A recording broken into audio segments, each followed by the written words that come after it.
It's about opportunity, the opportunity to start a playoff run, the opportunity to advance to the West Division Final where the Rush await, the opportunity to keep playing, and ultimately the opportunity to hoist a Champions Cup. For two teams, that opportunity starts tonight. It's the West Division semifinal between the Mammoth and Roughnecks. It's live on the Lacrosse Network.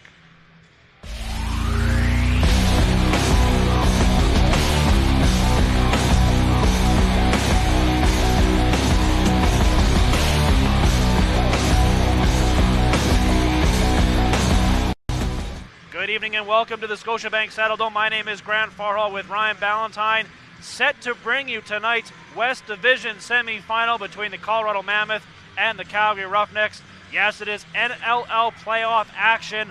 One game already underway tonight in the East. We'll get to that in a moment. But first, Ryan, this battle tonight between the Mammoth and Roughnecks, when you look at the standings, the Riggers had a significantly better season than the Mammoth. But this Colorado team is dangerous, and they had some good games against this Calgary squad this year. These two teams have played 3 times during the regular season, and twice it was the Colorado Mammoth coming out on top in overtime. The lone Roughnecks victory, a 13-11 victory. These teams are evenly matched when it comes to goals against. When you look at star talent, both of these teams very, very deep offensively. On Calgary's side, you've got Sean Evans, who is just 3 points away from winning his second straight scoring title. You've got Dane Doby, who led the league in goals scored. Curtis Dixon, number 3 on that list. Jeff Shatler also in the top 10.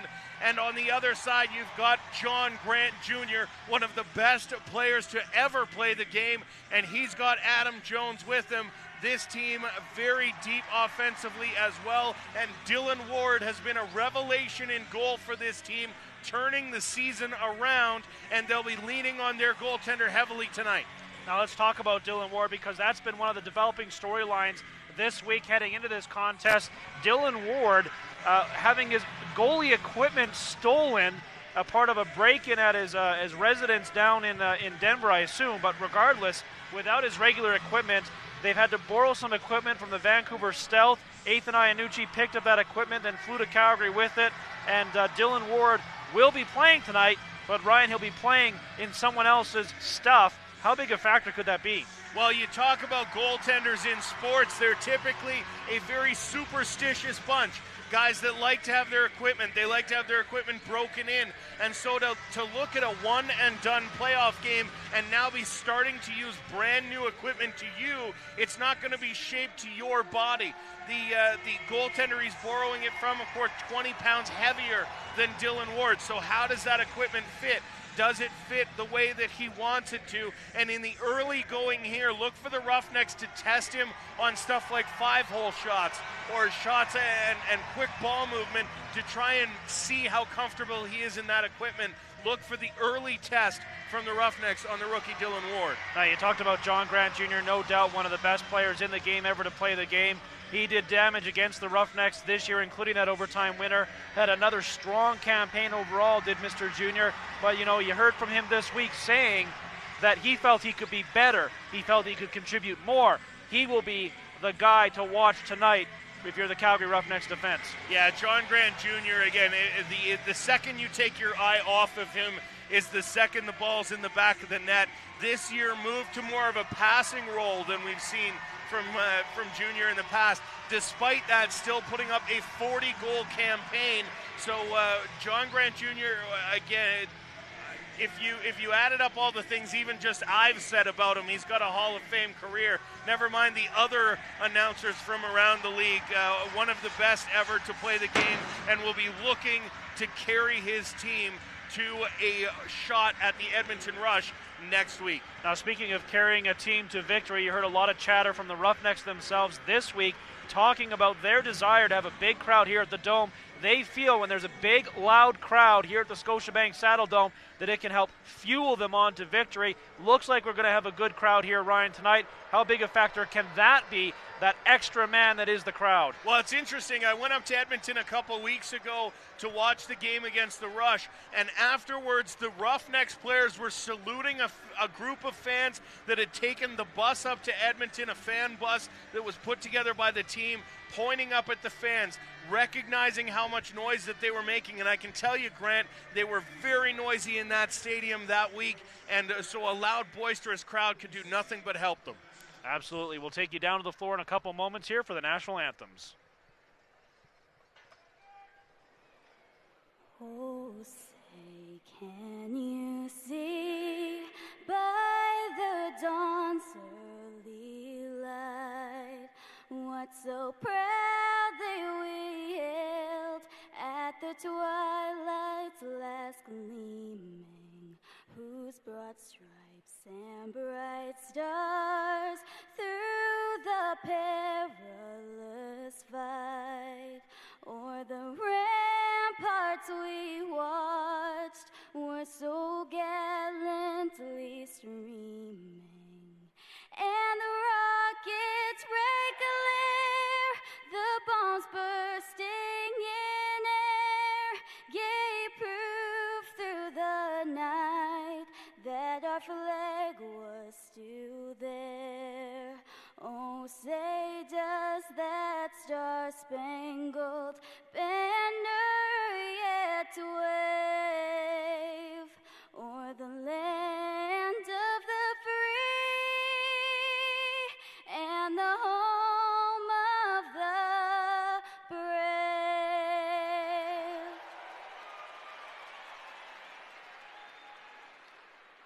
Oh, Canada, our home and native land, true patriot love in all our sons command.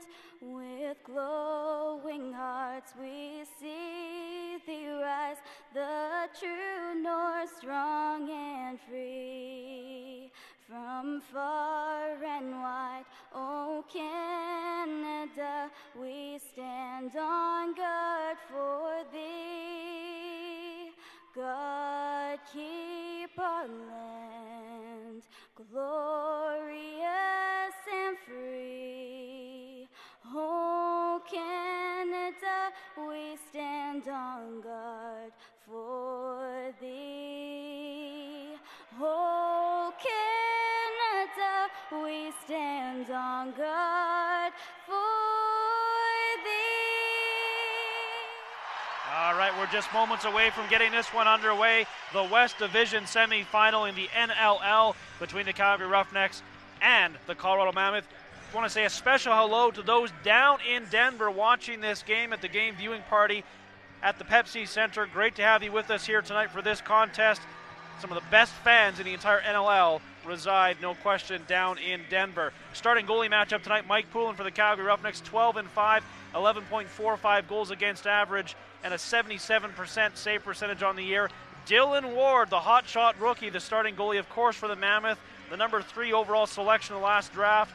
A .796 save percentage in April alone. Overall, 7-7 on the year, 11.58, .773 save percentage. But Ryan, he got better as the season went along.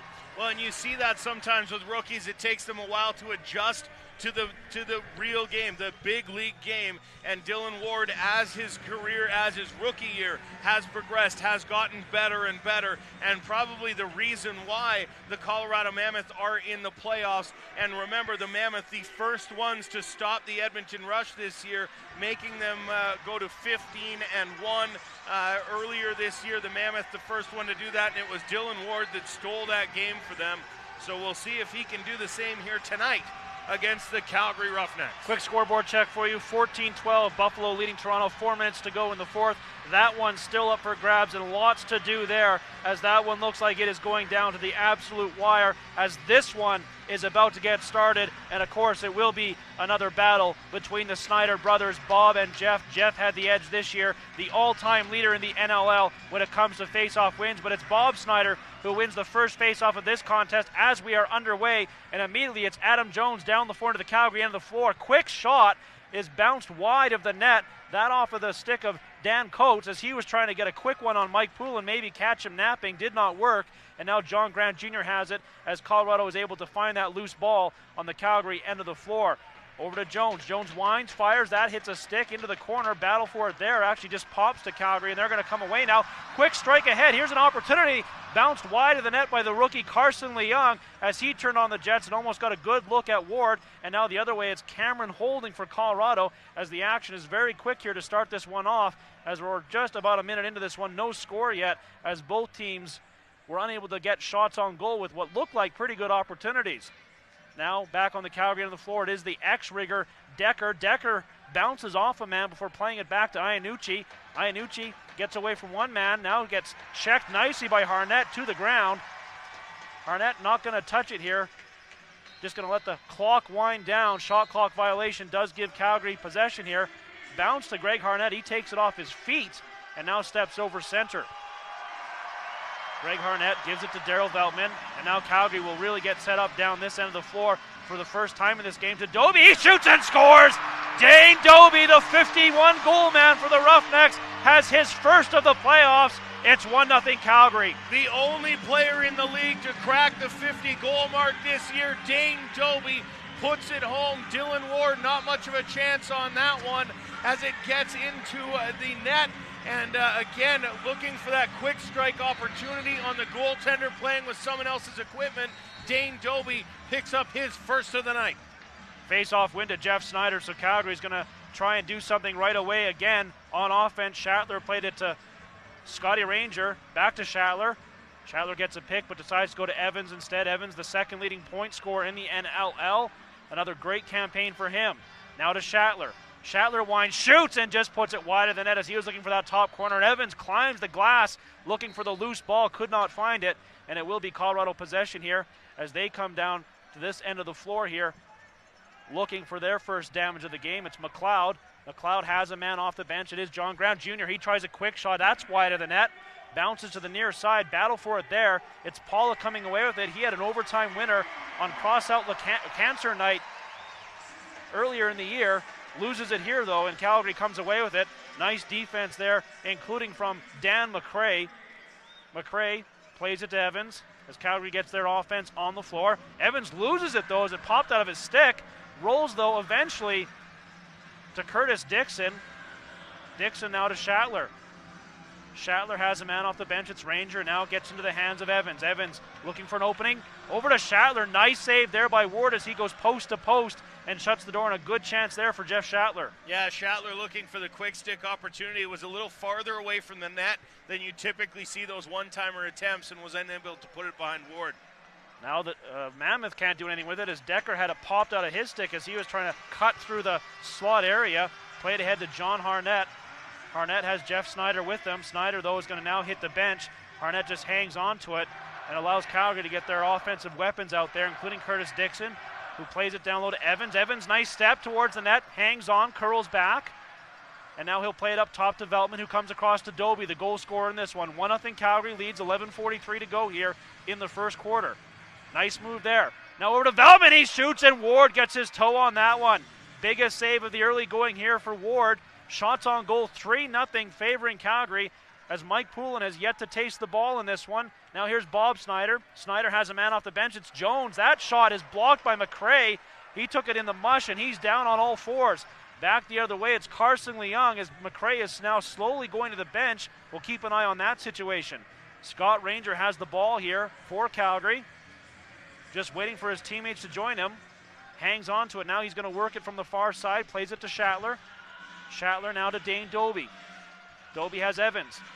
Evans hangs on, loses it, and now Colorado's going to get a chance here. Cameron Holding has it. Holding's going to get a breakaway here. One-on-one with Poulin, in, shoots, and Poulin makes the save. Rebound to Colorado. They get another chance from John Grant Jr. Poulin makes that stop as well. Ball to the corner. 4 members of the Roughnecks in there, 2 from the Mammoth. It's Calgary that comes away with it. Big save there early, Ryan, from Mike Poulin. Yeah, if you want a big stop, how about on a clear-cut breakaway? Nobody anywhere near Holding as he tried to make that save. A nice stop from Poulin to keep it out and keep it a 1-0 game. 10:20 to go here in the first quarter. Calgary on top by that score. And now with the ball, there's a shot, and Ward has a nice save as he closes the wickets and controls the rebound. It's played ahead quickly to Capito. Capito into the Calgary end of the floor, has help. There's a shot from Iannucci, and he scores. Ethan Iannucci makes it 1-1. Yeah, nice goal in transition there. Capito rushing down the floor, trying to keep some of the Roughnecks offensive players on. A nice little off-speed shot from Iannucci. Not a lot behind it, but a nice screen provided there by two Roughnecks players. I believe that was Dan McCray and Pete McFetridge between Iannucci and Poulin. And Iannucci takes advantage, ties it at 1. Iannucci, not as dangerous as he once was, but still has that lethal shot that allowed him to score 70-plus goals in one season. Now Carson Leung gets the face-off to Snyder. Snyder has room. Snyder all the way. And another big save by Dylan Ward, who looks very comfortable in that equipment. Yeah, Dylan Ward making a couple saves. Nice down-low shots. That's 3 down low on the last 3 possessions for the Roughnecks, and Ward is stopping them all. Poulin with a save of his own now on Dan Coates, and now Calgary has the ball back. It is Dan McCray who took that hard shot in the facial area. He's okay, back on the floor. Plays it to Evans. Evans on the right side is going to get set up on the other side here by handing the ball off. Now this is Dane Doby. Doby going back and forth with Veltman. And now it's Dixon. Dixon leans on his man, steps out, looking for room, still looking for someone to give it to. Finds Veltman. Just 4 on the shot clock. Doby has it. Doby tries to spin off his man. And the shot clock expires just as Doby was cutting towards the net. And with 9:09 to go here in the first quarter, 1-1 is the score. You're watching the National Lacrosse League on the Lacrosse Network. Support the National Lacrosse League and show the world you're a fan with team merchandise from the National Lacrosse League official online store, shop.nll.com. You'll find a great selection of National Lacrosse League team items, including t-shirts, sweatshirts, accessories, and more. You'll also find great customer service, 365-day hassle-free returns, and fast shipping. So show the world you support the National Lacrosse League with official gear from shop.nll.com. Evans, flip pass. Here's a shot. Dixon to the net, scores! Curtis Dixon again! It's 11-10 Calgary!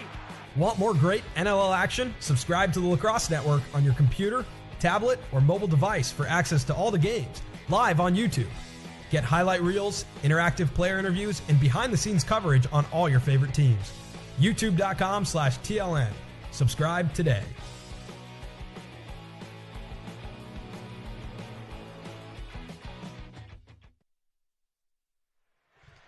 Fans get some new team gear for the season by visiting the NLL shop online. Go to shop.nll.com for the best prices and selection on clothing and accessories for all 9 teams. With flat rate shipping and no hassle returns, the NLL shop is your place for all things NLL. Visit shop.nll.com today, powered by Fanatics. 1-1 the score here between Calgary and Colorado. Ryan, we have a final from the East. Yeah, 15-13 the final score as the Buffalo Bandits head down the Toronto Rock. 1-8 down the stretch where the Bandits, but 1-0 in the playoffs where it counts. Ryan Benesch led the way, 10 points for Benesch tonight in that game. 15-13, the Buffalo Bandits move on. And for everybody who's making their way to this game from that game, we'd like to welcome you all to the broadcast. Welcome you to Calgary, where we're tied at 1. Back to the live play. It's Colorado possession as they have it on the Calgary end of the floor. It's Iannucci, the goal scorer for the Mammoth, Dane Doby has the goal for Calgary. That's how you get to 1-1. There's a save by Mike Poole, and he struggles to find the rebound before he does cover up. And now Dan McCray has it as he runs down and steps over center. Shots on goal now 5-5 after Calgary had the edge early on that part of the scorecard. Harnett now, John Harnett has it for the Roughnecks. He flips off and gives it to Jeff Shatler. Shatler has Dane Doby calling for it off the bench. He swings it across to Daryl Veltman. And now Veltman, with 7 on the shot clock, has Evans. Evans tries to find Doby, who was all alone in front. Misses him. Shatler with the swim move. Shatler to the net. And there's another save from Ward. And Dane Doby was right there fishing for the rebound. Ward puts the stick on it. Yeah, nice shoulder stop there from Ward. Jeff Shatler trying to find that high corner, but unable to do so. Colorado now looking for their first lead of the game. However, Matt McLeod has a devil of a time getting the ball as he just lets it bounce away from him, and that allows Calgary to come up with it. Pete McFedridge running down the floor with those long strides. Pete missing a portion of the season with various injuries, still looking for his first goal of 2014 as he hits the bench. And now here is Scotty Ranger. Ranger has Jeff Shatler. Shatler now with a bit of space. Now plays it across. Here's Evans. Evans a couple moves there. Evans thought about the shot and then loses it. And Chet Kaznesny has it for the Mammoth as he now runs down the floor. 2-on-1 developing here for the Mammoth all the way to the net. There's a shot, and look at the back check from Daryl Veltman. The veteran not giving up on the play and getting a stick on that just to interrupt things as the shot was going to go on goal. And I'm sure he'll get a pat on the back from defensive coach Bruce Codd for the nice stick check. Prevents the opportunity from emerging. And now, as a result, the Roughnecks back on offense. Here's Curtis Dixon playing up high to Shatler. Over to Dobie. He shoots. And there's another solid save from Dylan Ward to keep the score 1-1 here with exactly 7 minutes to go in the opening frame. Now Dan Coates has it for the Mammoth. He winds and fires and scores. Coates from outside beats Poulin, and the Mammoth have their first lead, 2-1. Yeah, it looks like that one just snuck through the 5-hole as Coates fired it through, again through a little bit of traffic, finds the 5-hole, and now as a result, the Mammoth with a 2-1 lead. Yeah, lots of traffic there, including Mike Carnegie, who was just cutting across Mike Poulin, so not sure if that was a factor in that one. Regardless, it is the Mammoth getting the goal, and with it, the 2-1 lead. Bob Snyder wins the face-off to boot, so the Mammoth have a chance here to do some more damage on the Calgary end of the floor. They send it across. Jones has it there.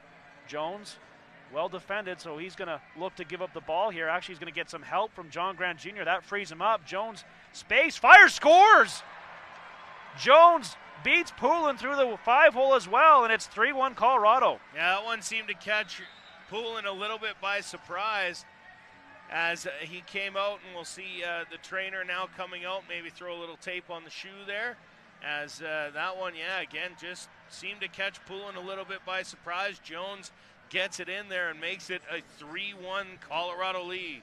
Adam Jones had a very nice regular season campaign, including in his final game, 5 goals and 7 points, finished the season 5th in NLL goals, and he has his first of the playoffs here to make it 3-1. The Mammoth with 6:36 to go here in the first quarter. And again, another face-off awarded to Bob Snyder and the Mammoth as they try and make this what would be a 4-goal run here if they can cash in. John Grant Jr. plays it across. He has Delgarno over on the right side. Delgarno looking for some space, plays it to Iannucci, and then Iannucci gives up the ball as well as they work it around nicely. Pollock plays it up high to John Grant Jr. One hand on his stick, couple moves, and then hits Manning with his shot. Manning up with it quickly to Leung. Leung has help with Snyder. 2-on-1 to Snyder. Snyder in there, looking to give up the ball, shoots and scores! Jeff Snyder, not a pretty 2-on-1, but an effective one, and it's 3-2 Colorado. It doesn't matter how you score them, it matters if you score them, and Jeff Snyder gets one there. It's funny, you used to see Jeff Snyder on that break. He wouldn't even be thinking about passing it back. It says something to the season that Carson Leung has had, that he was looking for the rookie on that 2-on-1 break, but nevertheless, it goes Snyder's way. Snyder gets the goal and reduces it to a 3-2 lead. Absolutely, and you can see that both Snyder wanted to give it to Leung, and I think the Mammoth defense chose to take away the pass, so then Snyder just was left with the shot, and he makes good on it. And yeah, it's 3-2 now. Calgary back to within 1 here, and with possession as Snyder also wins the faceoff. Dobie has it up high. Dobie then swings it across to Sean Evans. Evans with some space, he shoots, and just as he was shooting, nice defense there by Dan Ball as he got his stick on there. Calgary arguing it should be their possession, and I think that's an argument that, yeah, they're going to win that argument. Yeah, referees agree, and Roughnecks will get a fresh 30 as the ball goes off a Mammoth stick and out of play. Shatler plays it across, back into the hands of Sean Evans. He's basically the quarterback on this offense. There's a nice chance to Ranger, back to Evans, to Shatler. What a save by Ward as he goes post to post and robs Jeff Shatler. And back the other way, here come the Mammoth. Coates is in, and a save there by Poulin. Furious action here on both ends. Behind the net, Capito has it. He comes out the other side, plays it way up high. Decker has to take it off his chest. Biggest save of the game so far, Ryan. Yeah, Dylan Ward, what a move. There's a big save by Poulin, though, on the point-blank opportunity from Jones, as both goalies now standing tall here in the late stages of the first quarter. 3-2, Colorado still leading. Now this is Curtis Dixon. Dixon hanging onto the ball. Now looking to give it up, does so to Evans. Evans now starts forward, shoots, and another save by Ward. Back right into the basket of Evans. He plays it up high to Veltman. Fresh 30 for the Roughnecks here. Veltman up high, then to Evans. Over across to Schattler. He tries another shot from that side. Ward struggles to find the handle, and Veltman comes up with it. Veltman now gives it to Dixon, as Calgary's going to get a third opportunity on this time down the floor. Now Evans, rainbow pass across to Daryl Veltman. He receives it, and now into the slot area. Here's an opportunity. Shot, Ward, another big save, this time on Scott Ranger. Yeah, nice ball movement there from the Roughnecks, getting it out, finding Ranger out in front in the slot area for the shot, but Dylan Ward makes another nice save. Now here's Matt McLeod for the Mammoth. McLeod shakes off a check before delivering the ball into the hands of John Grant Jr. 3:48 to go here in the first quarter in what is a 3-2 Colorado lead. Entertaining first quarter of lacrosse here. Both teams definitely coming to play in this one. There's a shot from John Grant Jr. as he is trying to bounce it into the far post. That doesn't work. And a timeout on the floor. Again, 3:36 to go here. Colorado leading 3-2. You're watching the National Lacrosse League live on the Lacrosse Network.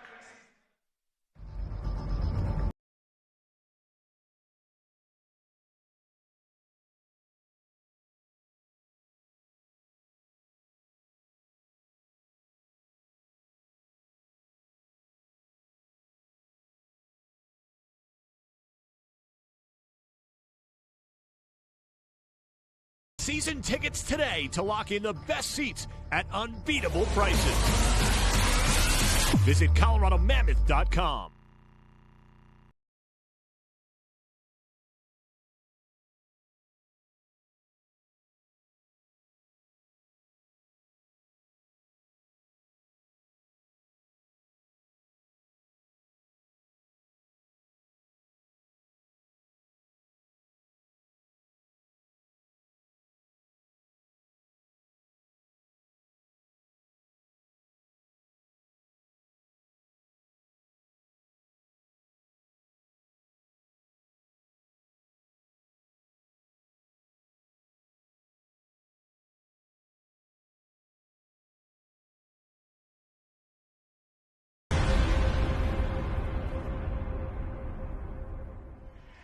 Fans, a reminder to be sure to catch the top 10 plays of the week every Wednesday exclusively from the Lacrosse Network. Tell the guys at TLN which plays you think should be in there. Send them a tweet with hashtag NLL Top 10. Already tonight, Ryan, I would say a couple of arguable plays for the top 10, probably from the goaltenders.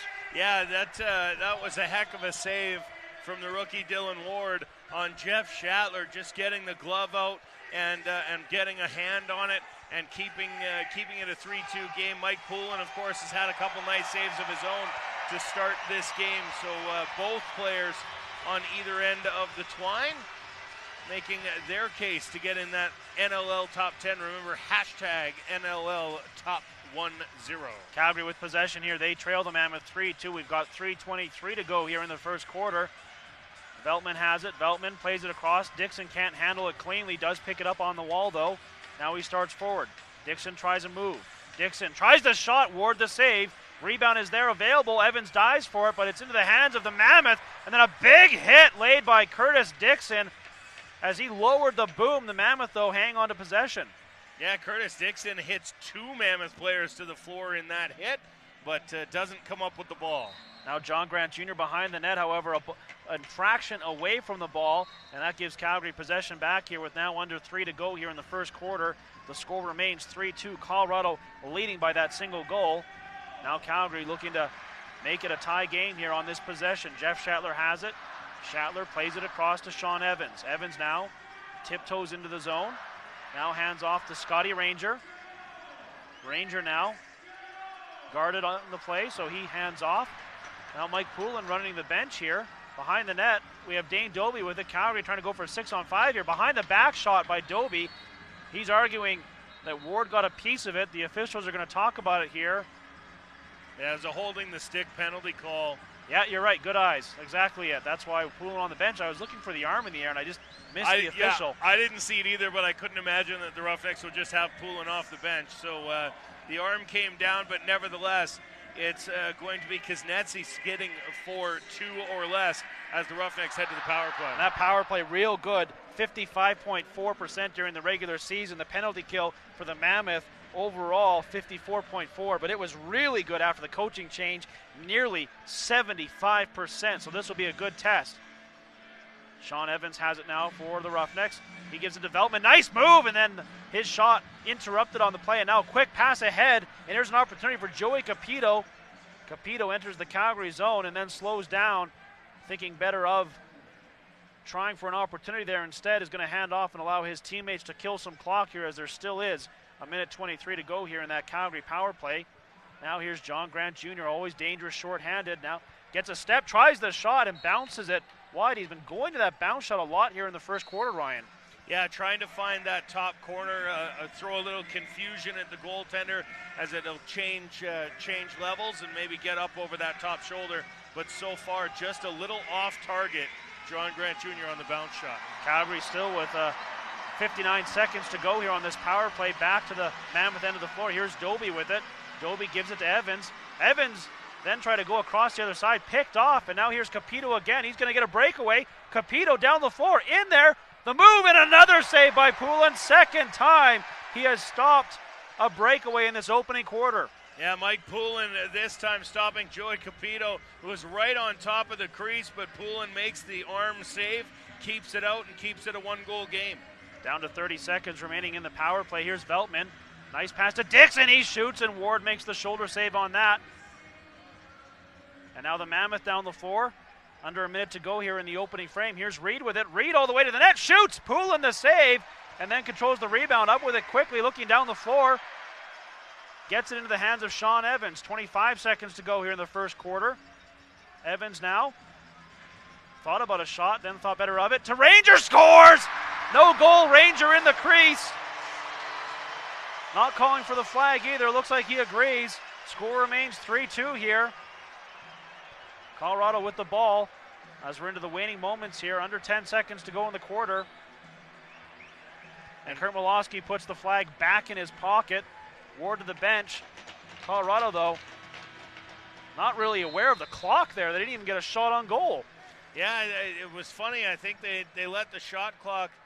They were looking at the shot clock rather than the game clock, and as a result, just ran out of time. So regardless, that Ranger goal waved off, the right call, no doubt. So we'll head to the second quarter with the Mammoth leading 3-2, shots on goal, favoring the Roughnecks 15-11. And I would say that both teams, Ryan, have to be happy with that quarter. Well played by both squads. And Neil, we'll go down to Kayla Spees, who is on the floor with Dan McCrae from your Calgary Roughnecks. Dan, a great start for the team. Getting that first goal is huge. You guys are out shooting them. Defensively, where can you guys help out? I think we really just got to pack the middle and take our inventory first, then we can go pressure the ball. Obviously, they got some pretty good goal scorers on their offense, so we need to get that pressure, but we got to take our inventory first. Jones was very aggressive in that first quarter. Obviously, you guys have to worry about guys like Pollock and Grant Jr. How do you approach that as a defensive group? It's communication's the first thing you got to do, so we got to be yelling from the second we get on the floor, letting everybody know who we got and when we got to open and get our switches and get our proper matchups. Okay, thanks a lot for this. Good luck in the second quarter. This is Dan McCrae from your Calgary Roughnecks.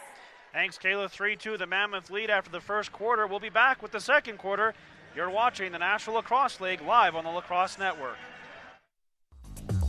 Support the National Lacrosse League and show the world you're a fan with team merchandise from the National Lacrosse League official online store, shop.nll.com. You'll find a great selection of National Lacrosse League team items, including t-shirts, sweatshirts, accessories, and more. You'll also find great customer service, 365-day hassle-free returns, and fast shipping. So show the world you support the National Lacrosse League with official gear from shop.nll.com. Evans, flip pass. Here's a shot. Dixon to the net, scores! Curtis Dixon again! It's 11-10 Calgary. Want more great NLL action? Subscribe to the Lacrosse Network on your computer, tablet, or mobile device for access to all the games, live on YouTube. Get highlight reels, interactive player interviews, and behind-the-scenes coverage on all your favorite teams. YouTube.com/TLN. Subscribe today.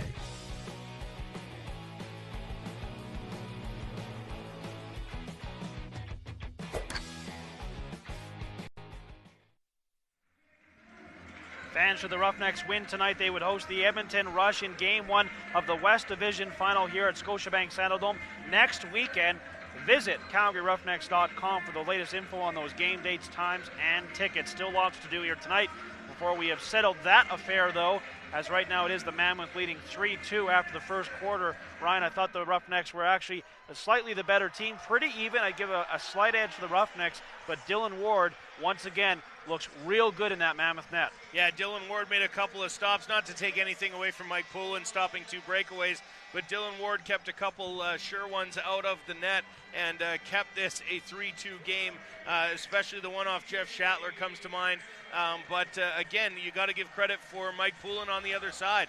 Made 3 saves on 11 shots, including 2 clear-cut, no-question breakaways. Thought he was very effective in that first quarter. A very tight game here, not that we expected anything else. Yeah, the difference right now, 2 goals from the Mammoth within 29 seconds of each other, and that is why we're at 3-2. Battle for the face-off. It's Jeff Snyder that comes up with it. He plays it immediately to Carson Leung. Leung down the floor. Nice pass to Shatler. Shatler then collided by a couple members of the Mammoth. Still battling for the ball. Chops it to the corner, but there to receive it and come up with it is Dan Coates. He's been active early in this game. Coates now comes down the floor before handing off as the offense gets organized. Jones out there, and Jones hands off to Ethan Iannucci with a goal tonight. He passes off, and now it comes to John Grant Jr. Jr. to Jones. Jones leans on his man, shakes off the check, steps out, scores! What a goal by Adam Jones as he just takes a quick step and then finds the top left corner, and it's 4-2 Colorado. Adam Jones is having that kind of year for the Colorado Mammoth, where most of what he throws towards the net ends up in it. And what a play there from the youngster Adam Jones as he puts it away and doubles the lead to 4-2. Yeah, scored 5 or more points in 4 of his last 5 games. He's got a couple goals already tonight in this one. And it is 4-2, the Mammoth with that 2-goal lead. Calgary gets the face-off, though, and a chance to once again get within 1. It's Dixon with it. Dixon plays up high to Sean Evans, and Evans now over to Dane Doby. Dane Doby back to Evans. And now Evans leans on his man, passes to Shatler. Shatler to Ranger, and he misses the far side. Second time Ranger's been on top of the crease there. First time he scored but was in the crease, and that time he puts it wide. Now the Mammoth score! John Grant Jr. makes it 5-2 as the Mammoth go up by 3. Yeah, nice play off the rush, off the short bench there. Junior just blasts it behind Poulin, and now a 5-2 lead. A big opportunity for Scott Ranger that he doesn't cash in, and immediately on the counter strike, it is the captain making it 5-2, and that's the biggest lead we've had in this one so far, as the Mammoth now enjoying that 3-goal bulge. Bob Snyder wins the face-off, and now it actually will be Calgary possession. So Jeff picks it up, play whistles in, and Calgary now looking to take a bite out of this 3-goal lead. Has Sean Evans with it. Evans now forward to Dixon. Curtis Dixon plays it up high to Veltman. Now Veltman to Dane Doby. Doby back to Dixon as they work it around, looking for an opportunity. Still lots of time. There's a goal! Jeff Shatler off an amazing pass from Sean Evans, and it's 5-3. Well, there's your quick stick that they worked in the first quarter, but at that point, Dylan Ward was able to get over and make the stop. Not this time, though, as 77 buries it and cuts the lead to 2. How Sean Evans got that pass through, had just a narrow seam there, but finds Shatler, who wastes no time. He's got his first goal of these playoffs, and we're back to within a 2-goal game here, 5-3, Colorado leading. Another big battle for the ball on the face-off as Bob and Jeff go at it. Jeff then just flips it back to Carson Leung. Leung now going to start forward. Rookie of the Year candidate in the NLL, Carson Leung hands off to Curtis Dixon. Now Dixon looking at a 1-on-1, spins and then loses the ball as he came out with it.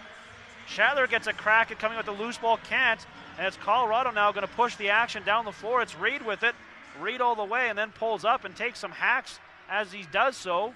Now he'll go behind the net, comes out the same side, finally does give up the ball to Delgarno, who scores! Joel Delgarno, and it's 6-3 Colorado. Another one goes 5-hole on Mike Poulin, and it looks like Frankie Chiliano is going to come in for a few minutes and spell Poulin out. This is something we've seen from coaches here quite often in Calgary. Both Dave Pym and Kurt Malosky will take Mike Poulin in, have him sit for a moment or two, and then come back into the net. It just seems like he needs a moment to refocus occasionally, and so Frankie Chiliano, who was so good in Edmonton a few weeks ago, will come into the net for the Calgary Roughnecks. Yeah, Frankie's done a good job whenever he's been put in this situation. We've seen him make big stops when called upon, and the big man will go in net here for a few minutes for the Calgary Roughnecks. Another face-off battle. Bob and Jeff going at it, fighting over the ball. And it is Jeff coming up with it. Jeff flips it back to the captain, Andrew McBride, who plays it forward to Carson Leung. 6-3, the Mammoth lead. Chiliano to the bench as Poulin's going to go back in just that quick. A quick chat between the coaching staff and Mike Poulin, and he's now back in the Calgary net. Evans now has the ball in the offensive end. Evans has Leung, Ranger scores! And again, no goal. Second time Scott Ranger has found the back of the net, but it's not counted as his toe's been in the crease. Back to the other end of the floor. It's Colorado looking to answer again immediately. Yeah, both referees waved this one off from a distance. Now you can see the toe right in the white there. No question about that one. Now here's Jones. Jones plays it across. Nice save there by Poulin. Rebound to Dan McRae, who falls, but gets it ahead to Jeff Snyder. Scott Ranger has to be feeling he's got some bad luck or big feet, one or the other. Regardless, 2 goals called back in this one. And it's 6-3, Colorado leading. Here's Dixon with the ball now for Calgary. Dixon up high to Daryl Veltman. Veltman to Evans. Evans winds, fires, scores! Sean Evans, 6-4. It's a 2-goal game. 105 points in the regular season, just 3 away from winning his second straight scoring title. And Sean Evans shows you why with that goal there, bringing it to a 6-4 score. Just a 2-goal lead now for the Colorado Mammoth. Yeah, it's a case whenever you've got a playmaker like Sean Evans, it reminds me a bit of Josh Sanderson when he was here, and as he still does down in Toronto, but you forget these guys who are known for their passing, how good they can shoot as well, and Sean Evans gives you an excellent demonstration of that skill right there. Calgary gets the ball. Here's Carson Leung. Leung plays it to Schattler. Schattler was looking for a quick pass and then decides to hang on and give the full offensive complement of players a chance on the floor here. Still 16 seconds on the shot clock. Now here's Doby. Doby to Veltman. He scores! Daryl Veltman makes it a 1-goal game. It's 6-5. Yeah, don't blink or you'll miss it. Calgary's offense is capable of the quick strike, and this is where Jeff and Bob Snyder are going to play a very vital part for their teams tonight, because if you can win the face-off, you have the ability to put up goals in bunches, and Daryl Veltman scores a quick one shortly after the Roughnecks got another to cut the lead to 1. There's a clean win by Snyder all the way down the floor to the net, and he scores! Jeff Snyder ties the game. It's 6-6. How about 3 goals in 40 seconds if you need them? The Calgary Roughnecks have exploded here offensively to get themselves back in this game, and the Colorado Mammoth have got to be reeling. Just that quick, the Calgary Roughnecks erased the 3-goal lead, in part because of the work of that man right there, Jeff Snyder. Here's another face-off. He beat his brother absolutely cleanly that last time. This time Bob gets the job done, and Colorado's going to get a chance here to get back some momentum. Holding gives it to John Grant Jr. He's not going to be shaken by this at all. It gets in the hands of Jones. Jones now steps out, plays it across. Here's an opportunity for Pollock. He looks for a shot and puts it wide of the net, off the netting. Rebound comes to Mike Carnegie. He bounces it ahead to Leung. He's going to have to move it quickly here. Has to get around a couple players, or at least one in the form of Jones, and does get it to Harnett just in time. There's a slow pass across, just barely gets to Jeff Schattler. Otherwise, the Mammoth may have had a breakaway opportunity the other way. Now here's Evans. Evans now looking for room. Evans, double team, passes off to Doby. He drops the ball briefly. Now he's got a stick up on the head. There's an opportunity for Ranger. Penalty upcoming to the Mammoth, I think, for that stick to Doby. And Calgary will go to the power play when we return. 9:39 to go here in the second quarter. We're tied again, 6-6. You're watching the National Lacrosse League live on the Lacrosse Network.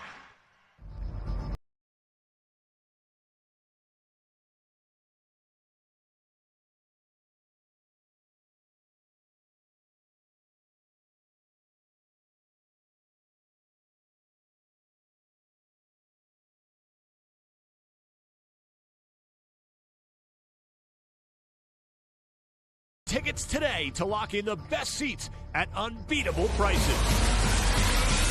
Visit ColoradoMammoth.com.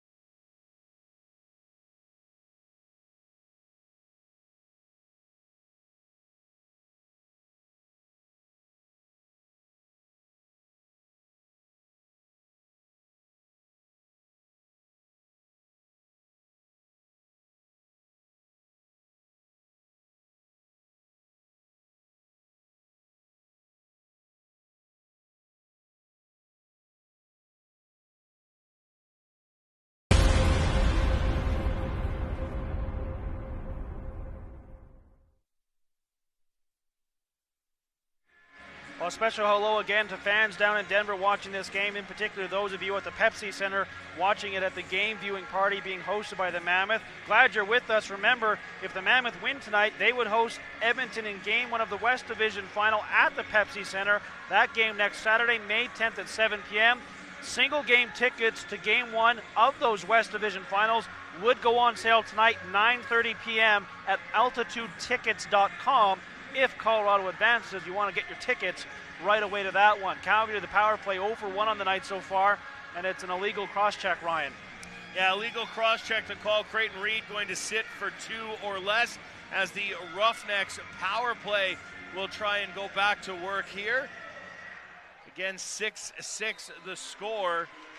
Calgary's only lead in this game coming in the opening moments when it was 1-0 off a Dane Doby goal, and since then, the Mammoth have been the ones to enjoy leads at one time 3-goal lead as they were leading 6-3 and now 6-6 as Calgary has stormed back here, and now a chance here on the power play to grab back that margin. It'll be Sean Evans getting the ball. He's out there with the big boys of the team, Curtis Dixon, Scott Ranger, Jeff Shatler, and Daryl Veltman. It is the number 1 unit for the Calgary Roughnecks. Looks like a decent crowd here in Calgary tonight, despite Mother Nature. It's well known for us here, Grant. Mother Nature does not get along very well with the Calgary Roughnecks. No. Over the last 3 seasons where I've been up here in the booth, it seems like there's a playoff game for the Roughnecks by the inches and inches of snow that fall that night. 7 inches falling in the last 24 hours here, not stopping the crowd from getting down to the dome. Evans playing the top on this power play formation. Now they're going to move things around. Dixon has it. Dixon with a bit of room. Plays a development. Now Doby in front to Evans. He shoots. Nice save there by Dylan Ward as he gets his shoulder on it. Loose ball, though, controlled by the Calgary Roughnecks. Nice work there by the veteran Scotty Ranger. Now Evans on top again. Evans passes off. There's a shot wide. That was off the stick of Daryl Veltman, and now here's an opportunity for Holding. Holding plays it ahead. Here's a breakaway. All the way. Scores! Short-handed goal off the stick of Joey Capito on the breakaway, and the Mammoth lead 7-6. Well, I say third time's a charm. It took for the third full breakaway for the Mammoth to put one behind Poulin there. A nice shot over the shoulder of Mike Poulin from Joey Capito to restore a 1-goal lead. The Roughnecks had been on a 3-goal run before that happened, and a shorthanded goal from Joey Capito looking to stem some of that momentum. Now here's Bob Snyder with it. He's got Capito down the floor too. Snyder's going to cut to the net. Scores! Bob Snyder goes all the way, and the Mammoth have a pair of shorties and lead 8-6. Anything you can do, I can do better, says little brother Bob as he dives across the crease for his goal to restore now a 2-goal lead.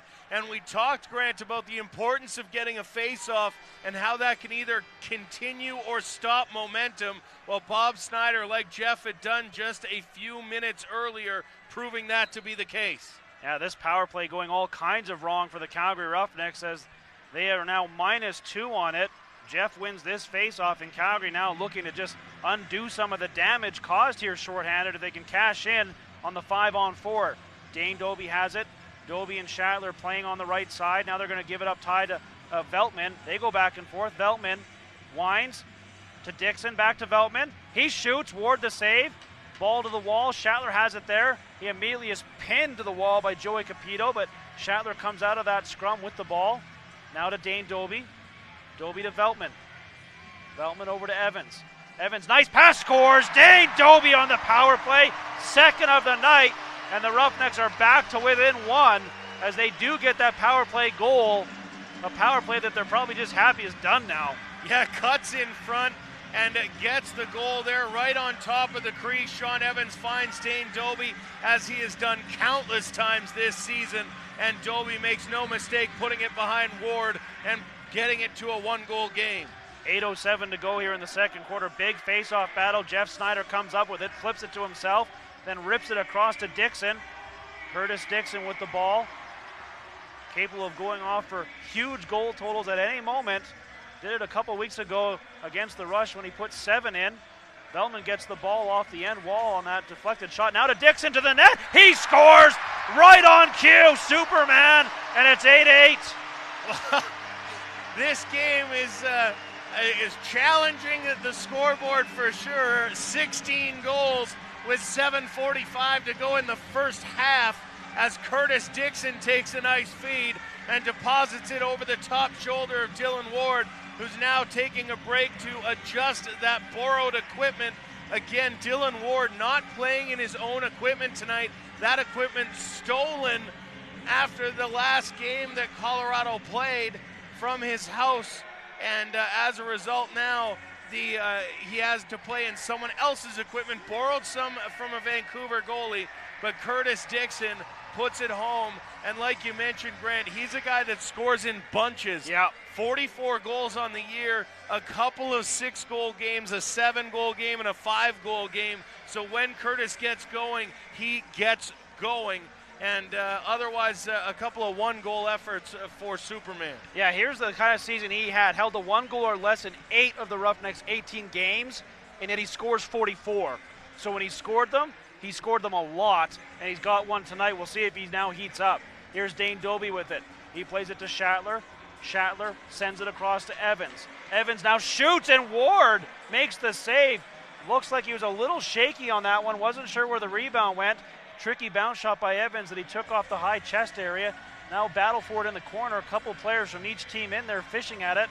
Now a third Mammoth player comes over to take a peek. That's Matt McLeod just looking for that ball to release. Now he's poking away at it and comes up with it nicely. Nice move there by McLeod to come up with the loose ball and give his team possession back here with 6:50 to go in the second quarter. An 8-8 contest is your score.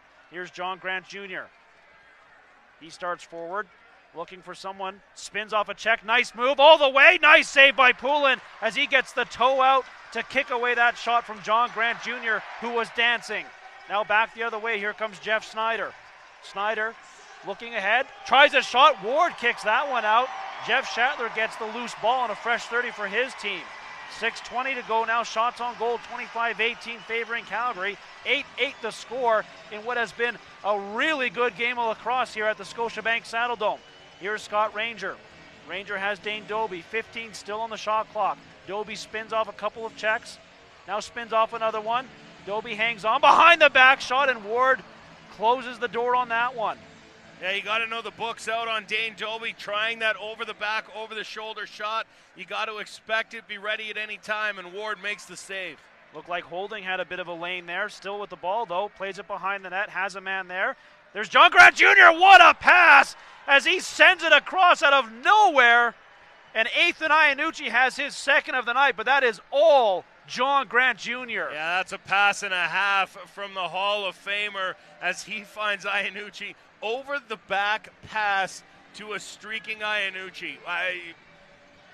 You can't write it. You couldn't write it if you But wanted to. he just does things that no one else does. That's what it comes down to with John Grant Jr. He just does things still that are brand new that you just have never seen before, including that pass that has given his team the 9-8 lead. Face-off win by Jeff Snyder gets in the hands of Carson Leung. Leung now sends it to Dane Doby, who steps off the bench. 5:25 to go here in the first half. 9-8, the Mammoth lead. Here's Dixon.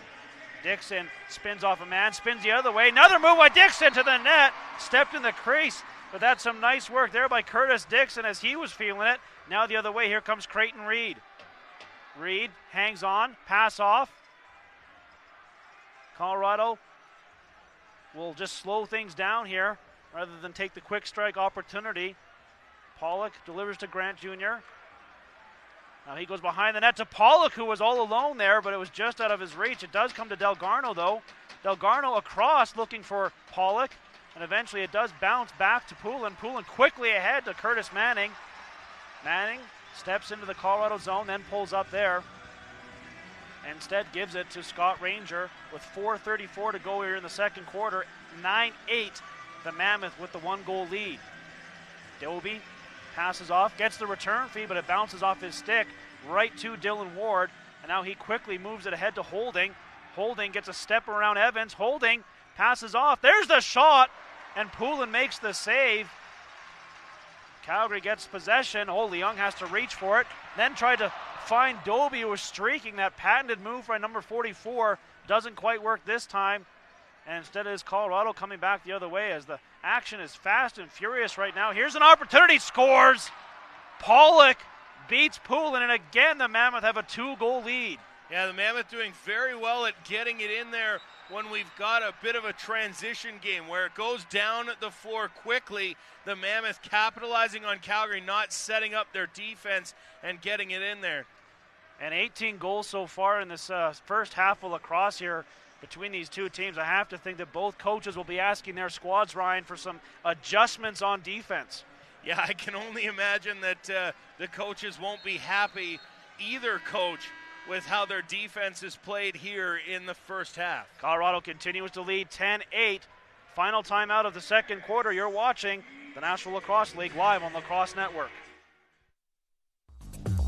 Support the National Lacrosse League and show the world you're a fan with team merchandise from the National Lacrosse League official online store, shop.nll.com. You'll find a great selection of National Lacrosse League team items, including t-shirts, sweatshirts, accessories, and more. You'll also find great customer service, 365-day hassle-free returns, and fast shipping. So show the world you support the National Lacrosse League with official gear from shop.nll.com.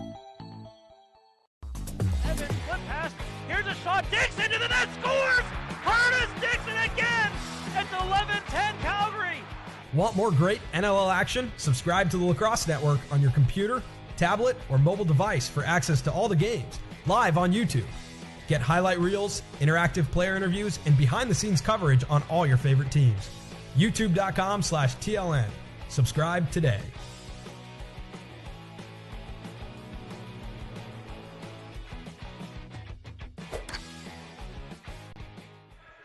A reminder, you can watch any NLL game from earlier this season on demand thanks to the Lacrosse Network. Just go to NLL.com and click on Schedule from the main menu bar. Scroll to the game you want to watch and click Replay. It's any game, anytime from NLL.com and the Lacrosse Network. This game is one you may want to rewatch because it's been a good one so far.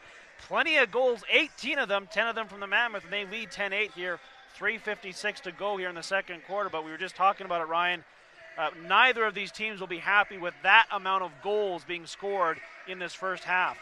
No, both teams will probably be, I mean, it's a recognition of what the teams can do offensively, certainly, but defensively, both clubs are going to have to make adjustments at the half to slow the other team down, and it's going to be the team that makes those better adjustments at halftime that's likely going to come away with a victory here and send the game to next Saturday night. And of course, both teams announcing this week that should they win tonight, the game will be played next Saturday night at 7 o'clock. So just be aware of that if you're a fan of either team. If and when your team wins tonight, They'll be playing next Saturday against the Edmonton Rush. Here's Dixon.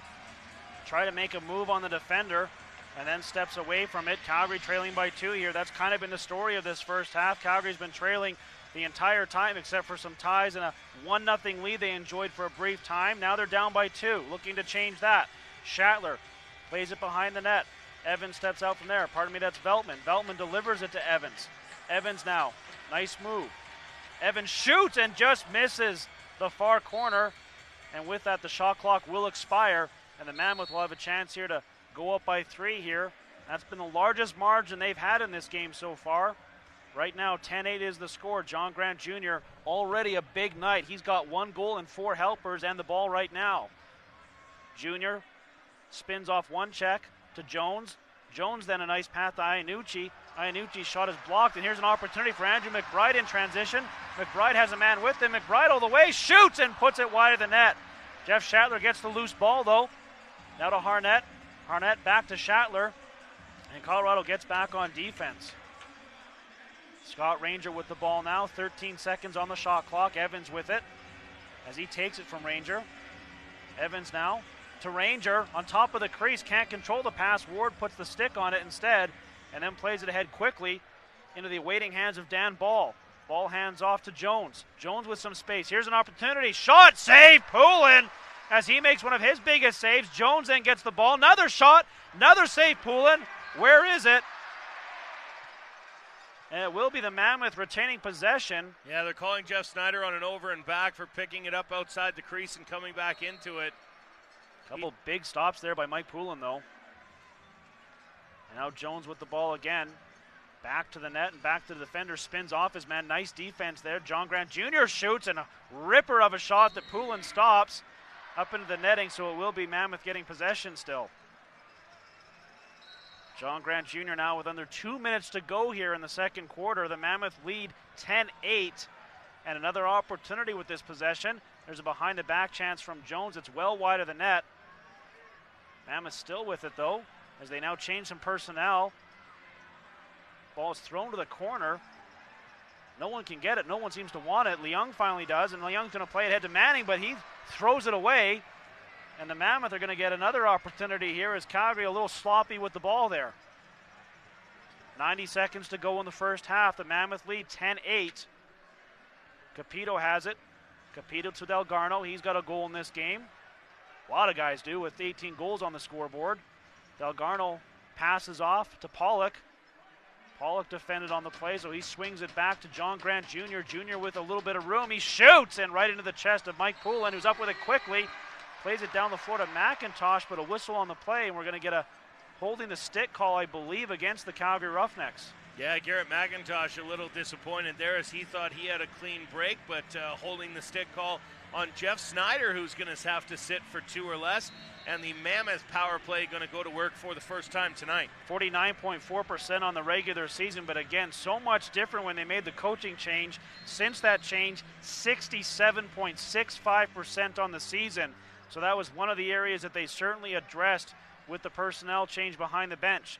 John Grant Jr. with it, up high. Plays it to Pollock.